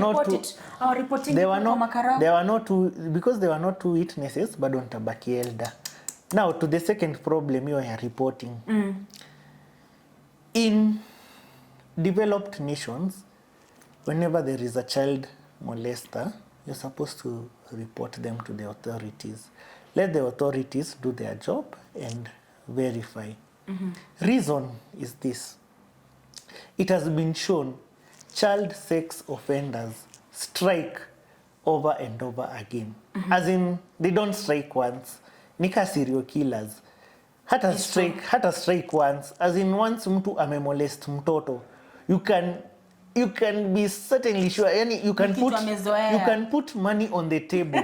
Umse ata strike another child. Na tena, si ati ataacha. And to protect children, the governments have put in measures to stop these people from accessing areas zenye kuna watoto. For example, they can get jobs, but they can't work in a school because kuna watoto. And you see, this protects children at large. True. They can let's say kuna children play areas. Say watakuwa banned from any play areas. Hizo play areas. Then kuna hizo regulations that stopping them from coming into contact na children. Unaona? The thing is, Jehovah's Witnesses watasema ati we do their own internal communication. Mtu akitoka hii congregation and ingine elders hiyo said watambua umse achungwe na watoto. But what about the general population ya children? That's true. Unaona? And they don't go to report. Now, there was a Watchtower article, and I know Jehovah's Witnesses were point to you waseme, but you see here it says this. Now, at the Watchtower, I told you it's an answer and question and answer format. So kwa paragraph ilikuwa like, the question was like, do Jehovah's Witnesses report child sex abuse? Question ilikuwa answer hapo hivyo. They answered it, nimesahau the exact wording, but walisema yes, in areas where mandatory reporting is necessary, we comply with the law. Ukienda kwa elders book and that's why ionekana ina kila mtu. Ilikuwa leaked out on the internet. PDF format hata niko nao mpaka wa leo. So, ukienda kwa elders book place ya dealing with child sex abuse, wanaambiwa the first thing they should do when they find out such a case ni call the legal department ya the local branch office kwanza. So you see, they're not, awambi the first thing is to report. Wanaambiwa call legal department. So legal department sasa wanaangalia wajue if hii place ni mandatory wa report. If it's not mandatory, hakuna haja kureport. hawezi hata report. Lakini bado ujue government iko na such laws in place za child sex offenders. And then legal department, not only do they go, inaweza kuwa ni mandatory to report, but they can claim what they call clergy pertinent privileges. So legal department inaangalianga, inaweza kuwa ni mandatory to report for everybody, but ka case inaweza fall under clergy pertinent privileges, then hizo ni laws zenye zinakava vitu ka confession na nini, si lazima umse a report to the authorities, unaona? So wakiangalia one, hivi tunaweza communicate hivi, tusihave kwenda kwa authorities. Hiyo kesi you can be sure itaenda anywhere. Wataambiwa tu wasireport hiyo story ishe hivyo. So, and then you see like Jehovah's Witnesses, and this is part of the point ya hypocrisy. I will claim one of their biggest thing where they are a true religion. They don't have, they don't have a clergy and a laity ati wote wako equal. But you see when it suits them kwa the law not to report child sex abuse, watasema wanasema hii ni clergy pertinent privileges. So say elders wanajifanya wana function as clergy in the eyes of the law, but regular Jehovah's Witnesses hawaambiwi hivyo. So that's the big problem. They don't you're not reporting, so they're not protecting our kids. And the two witness rule. And hata wakienda kotini, like there is a royal commission that was formed in Australia to look into child sex abuse into many religions, not just the Jehovah's Witnesses. Into many religions. But they found that there were like 1,006 cases unreported. Hazikuwa reported at all. And the worst part ni like they even had a chance ya get a member of the governing body. That's like, those are the people who make the laws. Hao ndo kusema. The governing body are 8 guys in New York. They make the rules, they do everything. What Jehovah's Witness? Yes. Hao ndo kusema kwa Jehovah's Witnesses. So when they say something you follow no matter their what word is, their word is law. In the Bible, not in the Bible, doesn't matter. Utamuuliza kaiko kwa Bible na these are God's representatives. You should obey Jehovah's, actually they call it Jehovah's channel of providing spiritual food. How are these, how watu wanachaguliwa aje? Who appoint them or who brings them to the office? Si wao wenyewe wanachaguana. So like kasa hii hata unaweza tell kuna wenyewe wako. Sasa you see kuna wenye wanawaka, number one, they have to be of the 144,000. Them they claim they know they are part of your 144,000. So and they have to be men. God alishawaambia. God's spirit imewaambia that wao ni part of the 144,000. Sasa wako sure wanaenda. Wao wako sure wanaenda mbinguni. And so what happens ni unajua tu you rise through the ranks. Sorry guys, that was funny.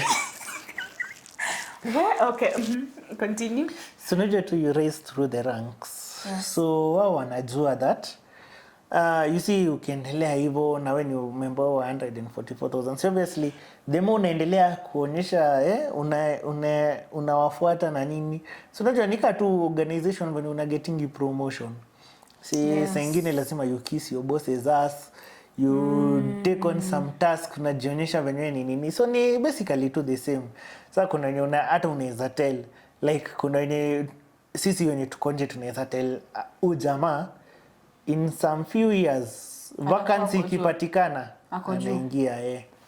Sasa this to 8 wenye wako sure wanachaguana. That is okay, if one dies, okay, sorry, before niendelee, is there a black person in the 8?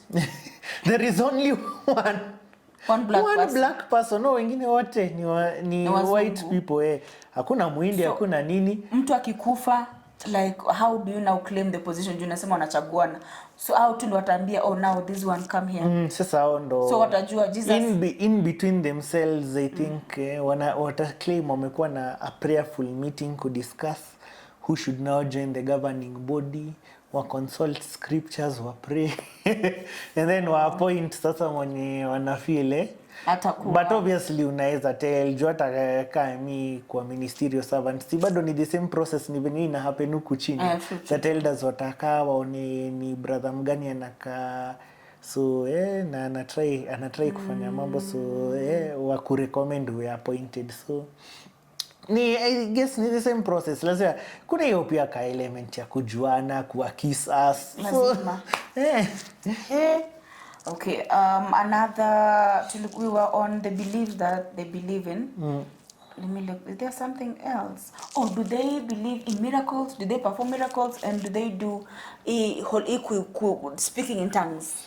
No. For them, they don't believe in miracles. They believe that God empowered the first century church, ama congregation, to be able, but they utumia jina congregation in place of church, or kingdom hall in place of church. So, eko umesikia nikisema congregation a lot. Ni church. So they believe God empowered the first century church to do miracles as proof of that. Sasa his blessings were now on the first century church. Ameachana na the old way kudeal na Israelites. Sasa he's now dealing with the church. But then his gifts were to be done away with.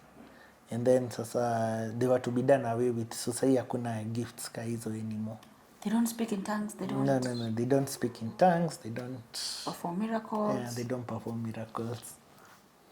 So okay. Sasa niseme mimi kama niko na shetani, how do they remove it? Ama they just talk to you, alafu shetani anatoka? No, for them wanakuambia sasa kama una feel like demons wanakusumbua, they tell you that wanasemanga the name of Jehova is a strong tower. So wanakuambia anytime una feel like demon inakusumbua, just start shouting Jehova, Jehova, Jehova. Demons inaogopa hiyo jina, zitatoroka.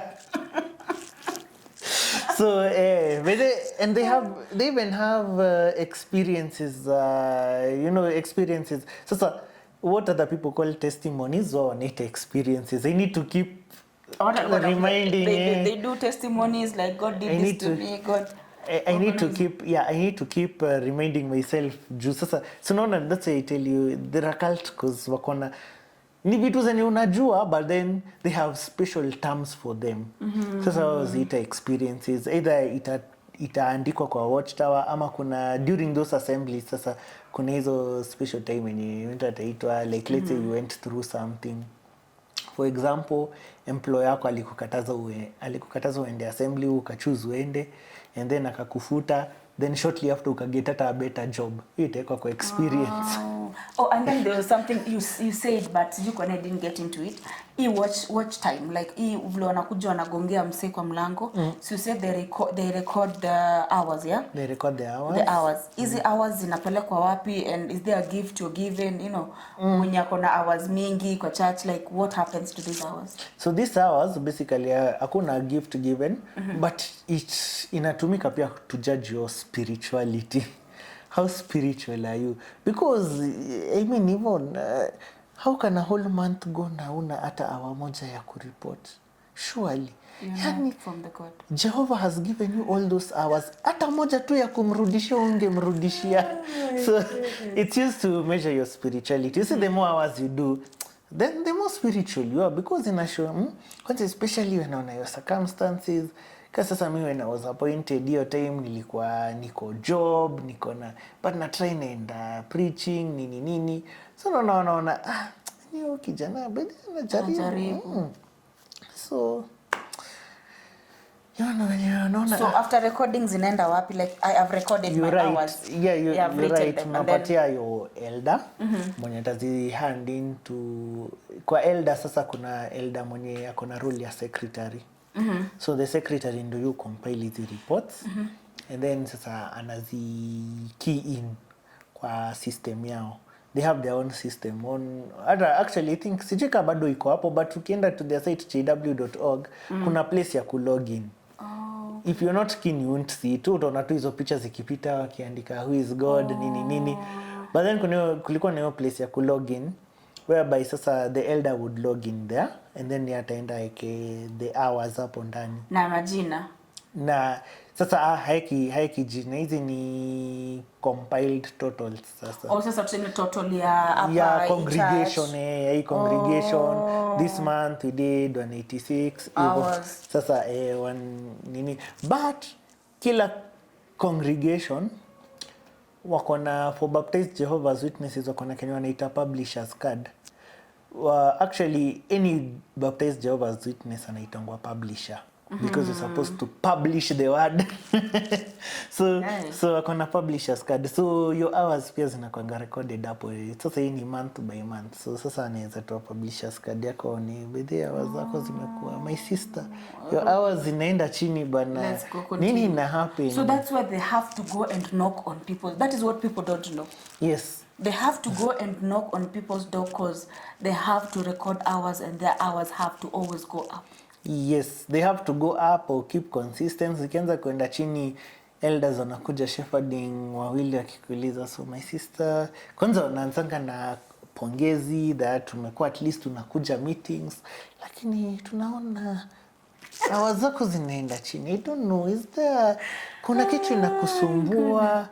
Is there anything you'd like us to assist you with? Nini? Yeah. So please guys, mkipata watu wa Jehovah's Witness, unapatia tu time yenyu yake. Unasikia vile ni kazi ngumu, lazima wa record hizo hours. So please guys, give them those hours. Mimi nitawaambia hapana. Mimi nitawaambia wa engage in a conversation, lakini can they engage in a conversation, like if you start like sheme wakuje kwako and then uanze sasa unaona unasema hivi wanasema hivi, can they still stay there? Sasa ukianza kwa question depending na questioning, you see most of the time hawapatangi questions ngumu, wanapatanga questions ni naweza sema tulikuwa tuna expect. Unaona, kama for example unajua tu ukifika kwa mlango ya mtu kiasi yake aulize, lakini nyinyi nimetoka wapi? Sikie sisi ni Jehovah's Witnesses ama mashahidi wa Yehova. Alafu ulize, na nyinyi mnafikiria nini juu ya Sabbath? Immediately unajua ni SDA na unajua where to go. Unaona? So nyinyi Jehovah's Witnesses mnaamini Yesu? But there some people, you see, now this is why you're also trained on how to answer these questions. Are you trained? Yeah, we are trained on how to answer these questions. Actually kulikuwa na book ilikuwa inaitwa Reasoning from the Scriptures, but hiyo ilikuwa discontinued, but it's still there on their website. So on their kuna website ingine inaitwa Watchtower Online. Iko hapo. But that book was like what to say mtu akisema what to say when someone does this, you can try e option. But you see, the thing is, see that you cram it one word for word. Bora you know the gist of what they are talking about, then unajua how to handle it. And then unaona kama mimi sasa, as in mimi nilikuwa nataka sana hivi hiyo because so you see the thing is sasa kama and nasema pia mo try kupatia watu accurate information because some people wanadhani wameweza Jehovah's Witnesses, anadhani hii nikifanya ni hivyo. So mnaona kidogo mtu anamwambia, by the way, do you guys believe in Jesus? Anamwambia yes, we believe in Jesus. Anashangaa okay. Unaona hiyo mimi ya crickets zikilia manze sakishanga because yali ambiwa asa believe in Jesus. Yeah, because most people have that, like they don't believe, they have a different Bible, you know. So unapata say saka hiyo different Bible. Hizi nikikwambia uko na Bible yako karibu, wacha tutumie Bible yako. Yes, and bado si unataka tu Bible yako sawa, tutakwambia ndio ilete Bible yako basi karibu, hebu tusomee inasemaje, na tutaendelea na Bible yako because hizo scriptures ni it is the same, ni vile tu kuna vile tu translation tu kidogo tumetwistiwa. So najua, so most of the things hapo hivyo hautatweza. So you see, at least your training they know what to do. Actually Thursday meetings are mostly for that. Hadi kuna parts za hiyo demonstrations, like sasa mnaenda mna simulate what to do if a householder says this. Hadi kuna acting. what to do if mse aseme hivi, if somebody says I'm not interested in God. What do you do? Saka mimi saka angejua niambia I'm not interested in God, tupata kuuliza okay, so is it God ama pekee in general ama ni religion pekee, because bado anatry ku engage, you know. So ama is it ama mtu aseme I'm not interested in religion, atakuuliza okay, is it because umeona some hypocrisy in religion, because ana believe all other religions ni hypocrites, ni watu ndio si hypocrites. That is a bad belief though. So that's how utapata, like they always have, so they're always ready. So nikiwaambia engage them in a conversation. And actually when I got to this space, ukiona nikidiscuss Jehovah's Witnesses ni because nataka pia nini muwasaidie, because you see I think mtu alisema the worst form of slavery ni ile yenye ujui. It's true. If you met me 4 years back, nilisema happy being a Jehovah's Witness, ningekwambia Yes. Deep down ndio kuna hizo vitu, but you see wanajiekanga hii we are Jehovah's happy people, everything. You see it's part pia ya cult, lazima mjionyeshe mko happy. Hata kama uko happy, you're part of Jehovah's happy. Because they're always happy. Hata wakikuja kwa mlango yako wakataze, they'll still knock on another door and they'll still be happy. No, you see kai hiyo time sasa unaona wanaambia, as in hizi ni vitu lazima wakumbuke, you must smile, greet the householder with a smile. Sisi tu kuja tu niko like, hi, by the way, my name is Kilonzi. Hi, habari yako, my name is Kilonzi. You see, as in I know I can do it that way because as in takuja unaona tuko like nimechoka. Hi, habari, mimi jina yangu ni Kilonzi na niko na Yvonne na tumekuja leo kuhubiria watu na kuongelesha watu kidogo kutoka kwa Biblia. Sijui jina lako ni nani? You still remember. You see, you can do it. You can switch it fast, and you know you see like kadi like kuna easy parts, like you like, in fact hata sahi they reviewed their methods kiasi. I think in fact ukiniuliza the older methods were a bit harder than these ones. Iya sahi wametry kuimake easy, but I can tell you mtu mwenye atapitia hii nini ya sahi hata kwa kama sisi wenye tulipitia ile ya kitambo, because we had like hiyo book inaitwa Theocratic Ministry school book. Lazima uende through all those zinaitwa speech qualities, proper sense stress, proper use of gestures. I think unaona mkono zangu sana because as in hizi ni vitu zenye you need to use gestures, facial expression, voice intonation, as in there are things you are being taught. Basically we are salesmen. Like acting, man. And being, whether it's like you're acting and you're a salesman or women. Wow. And okay, wait, are these people given fare? Like kuseme kama unaenda mahali, are you given something, some transport or something? Hapana, hiyo ni on your own. See, you're giving yourself to Jehovah by the way. So mimi naenda job na nipate pesa, na hii pesa part of it I'll use it in my ministry because I'm giving Jehovah back. Giving back to and Jehovah. Do you guys do like orphanages, nini? Do you do that? Do you do? No. Yes, you don't do charity works? Well, their main thing ni preaching. You don't do charity works at all? They don't. In fact, kitambo, and this is a kayo reasoning book, ilikuwa hadi na a reason why they don't do charity work. But then, juzi they started something inaitwa disaster relief. But this is only when a disaster strikes.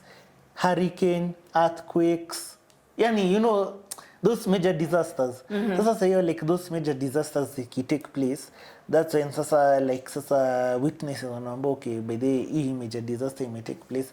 So now the branch wata coordinate na New York and wherever on how to get money, get food and sasa kupelekea watu. And you can guess ita benefit na ni mostly their fellow Jehovah's Witnesses. So hizi za matanga and other things, they will have what it's okay, mostly if somebody dies, actually it will be announced sasa in the congregation that by the so and so died. But then sasa guys will now go to the pia news. Okay, actually news that you spread haraka before somebody, like before at the official announcement ifanywe. But then sasa hii mtaenda kwa family and then sasa you will do hizo sasa two donations tu mnaeka, but hii sasa hii ni outside the church. But charity work no. But hiyo charity work ati kwenda kwa children's home, feeding the poor. Yes.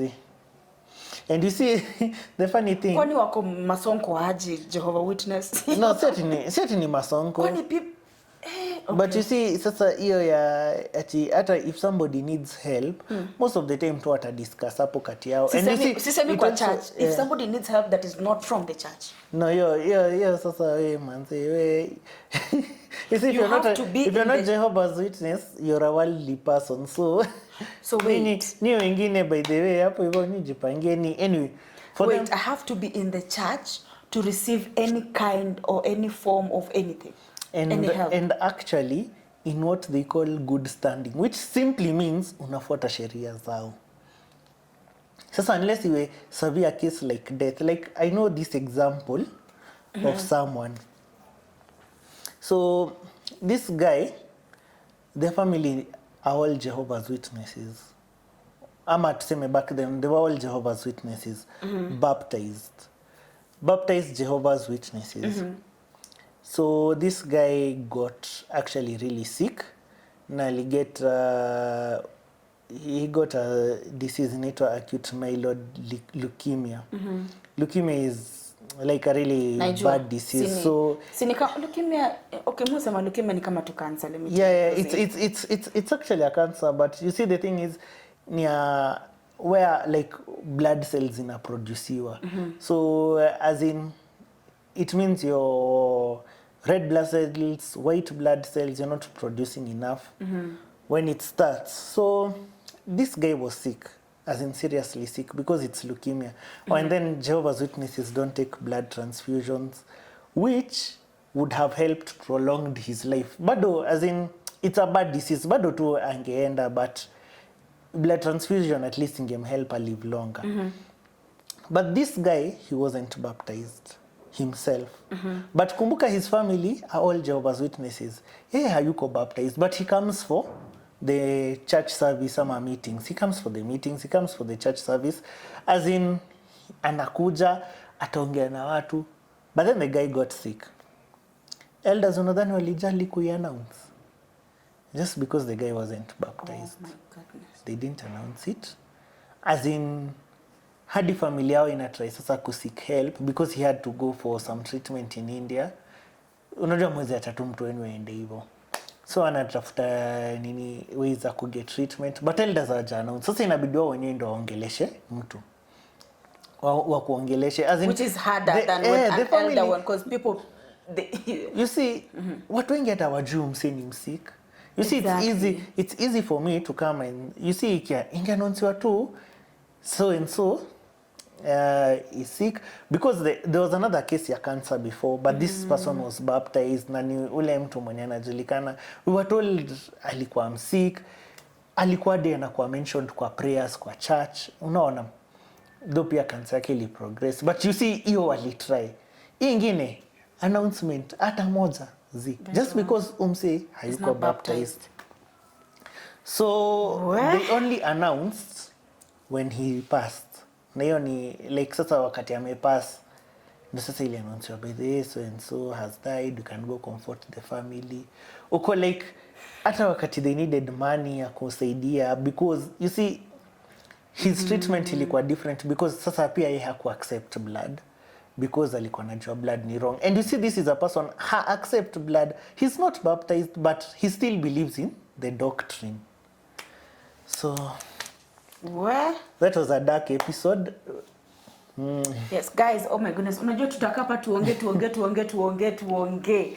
So if you have any questions about the Jehovah Witness, please andika hapo kwa comments and then we can bring Kilonzi again to come and tackle it. Ama niaje? Nitarudi kuitackle. Na pia I think if guys wanataka kujua where they can learn more about Jehovah's Witnesses, I have a young channel. Yangu ni young. Okay, one day wish kufika kwenye Yvonne yuko by the way. And by the way, lazima tumfikishe guys, tumfikishe. So my channel inaitwa Tuongee na Kilonzi. So I've done like, as of the recording of this, nimefanya one video ya Jehovah's Witness Eschatology.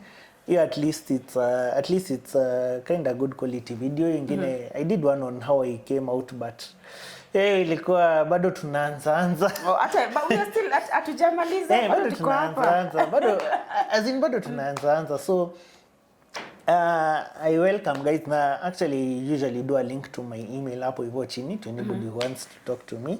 So hiyo ni on Jehovah's Witness. I think wakitaka kusikia on how I became an atheist ama how atheism came along. Yeah, we are discussing it right now. Acha nikudanganye. Tunachapa hii kitu once and for all. Let me tell you guys, we've been saying tunachapa, anakuja, something happens. Last time we did a recording, imagine. Alafu, I think nika Mungu hataki niongee hii story. Jehovah is punishing me. Wewe hapa sitakuambia. So guys, but then anaitwa Kilonzi. What I'll do, I'll pin his channel Apple so that you can go and subscribe, support, listen to what he has to say. Musa masa zingine listening is not bad. So enda tu hapo usikie, even if you're a religious person, you believe, it's good to go and usikize hii side nyingine anasemaje. Does it make sense? Unaona? So for me, I think knowledge is good, and knowledge in both ways is good. Sindio? Exactly. Actually, I think that's why I nilianza the channel, because unaona nakiita tuongee, it's because as a Jehovah's Witness nilikuwa nimeambiwa nisiongeleshe apostates or people who left. And pia unaona watu wengine wameambia Jehovah's Witnesses are devil worshippers ndo wasiwaongeleshe. And not having a conversation ndo inafanya mtu anasikia Jehovah's Witness anaogopa hao watu ni kina nani, of which they're not bad people. By the way, I know nimeongea about some faults they have, but on a day-to-day basis Jehovah's Witnesses ni watu ka sisi. Yes, ni sisi tu. They are good people inside there. They are bad people inside there. They are horrific people outside there. When they are good people out here, they are bad people out here, and they are horrific people out here. It's nearly the same. So you can't judge a person based on hiyo kitu moja. Unaona?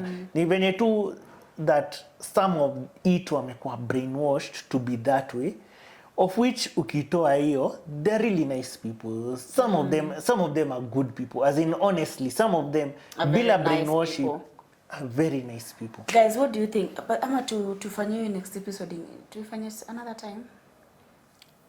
I don't know, since ngapi bidi. I don't know, check on your phone. We do it another time, because naona hiyo page that could take another time. So guys, do you know any other secret? Like, do they have secrets? Do Jehovah's Witnesses have secrets that are not telling us? Their secrets. You see, the thing is, as I told you, they are, when you say they are a cult, at information control, you may think information control only happens ati kwa au watu wako ndani and elders hawaambii watu. But you see, when they come to you, pia wametrainiwa to do information control without realizing it. For example, when a Jehovah's Witness come to you, most likely atakwambia, we are just discussing the Bible. Yes. But aim yao si kudiscuss Bible. Aim yao end goal ni kukuconvert. Uende kukue kama Jehovah's Witness. Mtu akikwambia I'm not interested in converting, atakwambia by the way hatujakuja kukuconvert. You're just here to talk about the Bible. See, you believe in the Bible. Hiyo ni common ground, striking common ground. So you believe in the Bible. Very nice. So what do you think? Sasa watachukua topic. Unajua kitu ka suffering why it hits core ni juu. Ni kitu nisi wote tunapitia. Juu suffering na tunatafuta wote ni suffering. Unajua unatafuta common ground. Common ground na si wote tunapitia shida. Kuna mtu apitii shida. So sasa nataka kwambia by this so nikukuconvert to scared about this. See, we are here to teach you about the Bible. We are here to teach nini. I could teach. Nafa kwambia by the after some time, sitapitia once, twice, next time. Kwambia by the we also do free Bible studies with people. Sasa hapo ukikubali free Bible study akuja weekly kuonyesha sasa the book yenye sasa mta study. hiyo sasa kitabu sasa ndio sasa mwanze kusoma. So unajua the minute tunaendelea kusoma sasa the more wanaanza kukushow unajua nini nasema hivi but this is what guys say nini. Sasa pole pole wanaenda wakichange kitu moja ingine. So kama hiyo wanaitanga sasa hiyo ni wanatumianga hii reference ya Hebrews that hiyo ni milk wanawapatia. I think ni Hebrews ama Peter. That hiyo ni spiritual milk.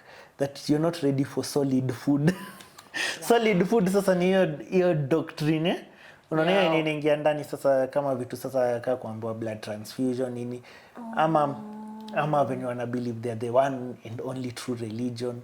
That ka uko baptized by the way. Unaona hizo ni vitu zene. Ni kwanza ndio imenishangaza. Uko baptized by the imagine funny thing kwa doctrine yao na iko kwa publications zao. They say baptism ni kama act ya Noah. That once you're baptized uko kwa act ya Noah. So unajua when mvua ilianza kunyesha ka uko ndani ya ark na mvua ni Armageddon. So guys, vile mmesikia today I was with Kilonzi. Please enda kwa channel hapo chini, I'm pinning it hapo. Go usikize. We are doing another episode about how alitoka sasa Jehova Witness and how the treatment he got vile alitoka Jehova Witness, the hassles alienda through. Unaona ndo akaamua you know what, natoka Jehova Witness and I'm now me and religion we are done. Tukaachana hivyo. Akaachana mimi. Do you believe God exists? No, I don't. Exactly. Sasa ndo tunataka kujua ni kwa nini yeye aniamua me and religion X. Tumeamua sasa ni kivyangu. I believe tutajua also what he believes in ni nini na drive, unaona, because us mostly what drive us is the faith and God and how we, you know. So without God sijui vile mimi naweza live, unaona. So mimi nataka kujua yeye ana live aje bila Mungu, how not having God in his presence. So guys, till next time, it has been my time, Yvonne Magaya, and I have here Kilonzi. So bye guys. Bye. Oh, and remember, be kind to one another, spread kindness wherever you are. Nawapenda. Subscribe. Na walike hapo chini. Like na comment whatever you want. Na notification bell ka ujaring by the way hiyo ni makosa. Notification hapo eka kwa all.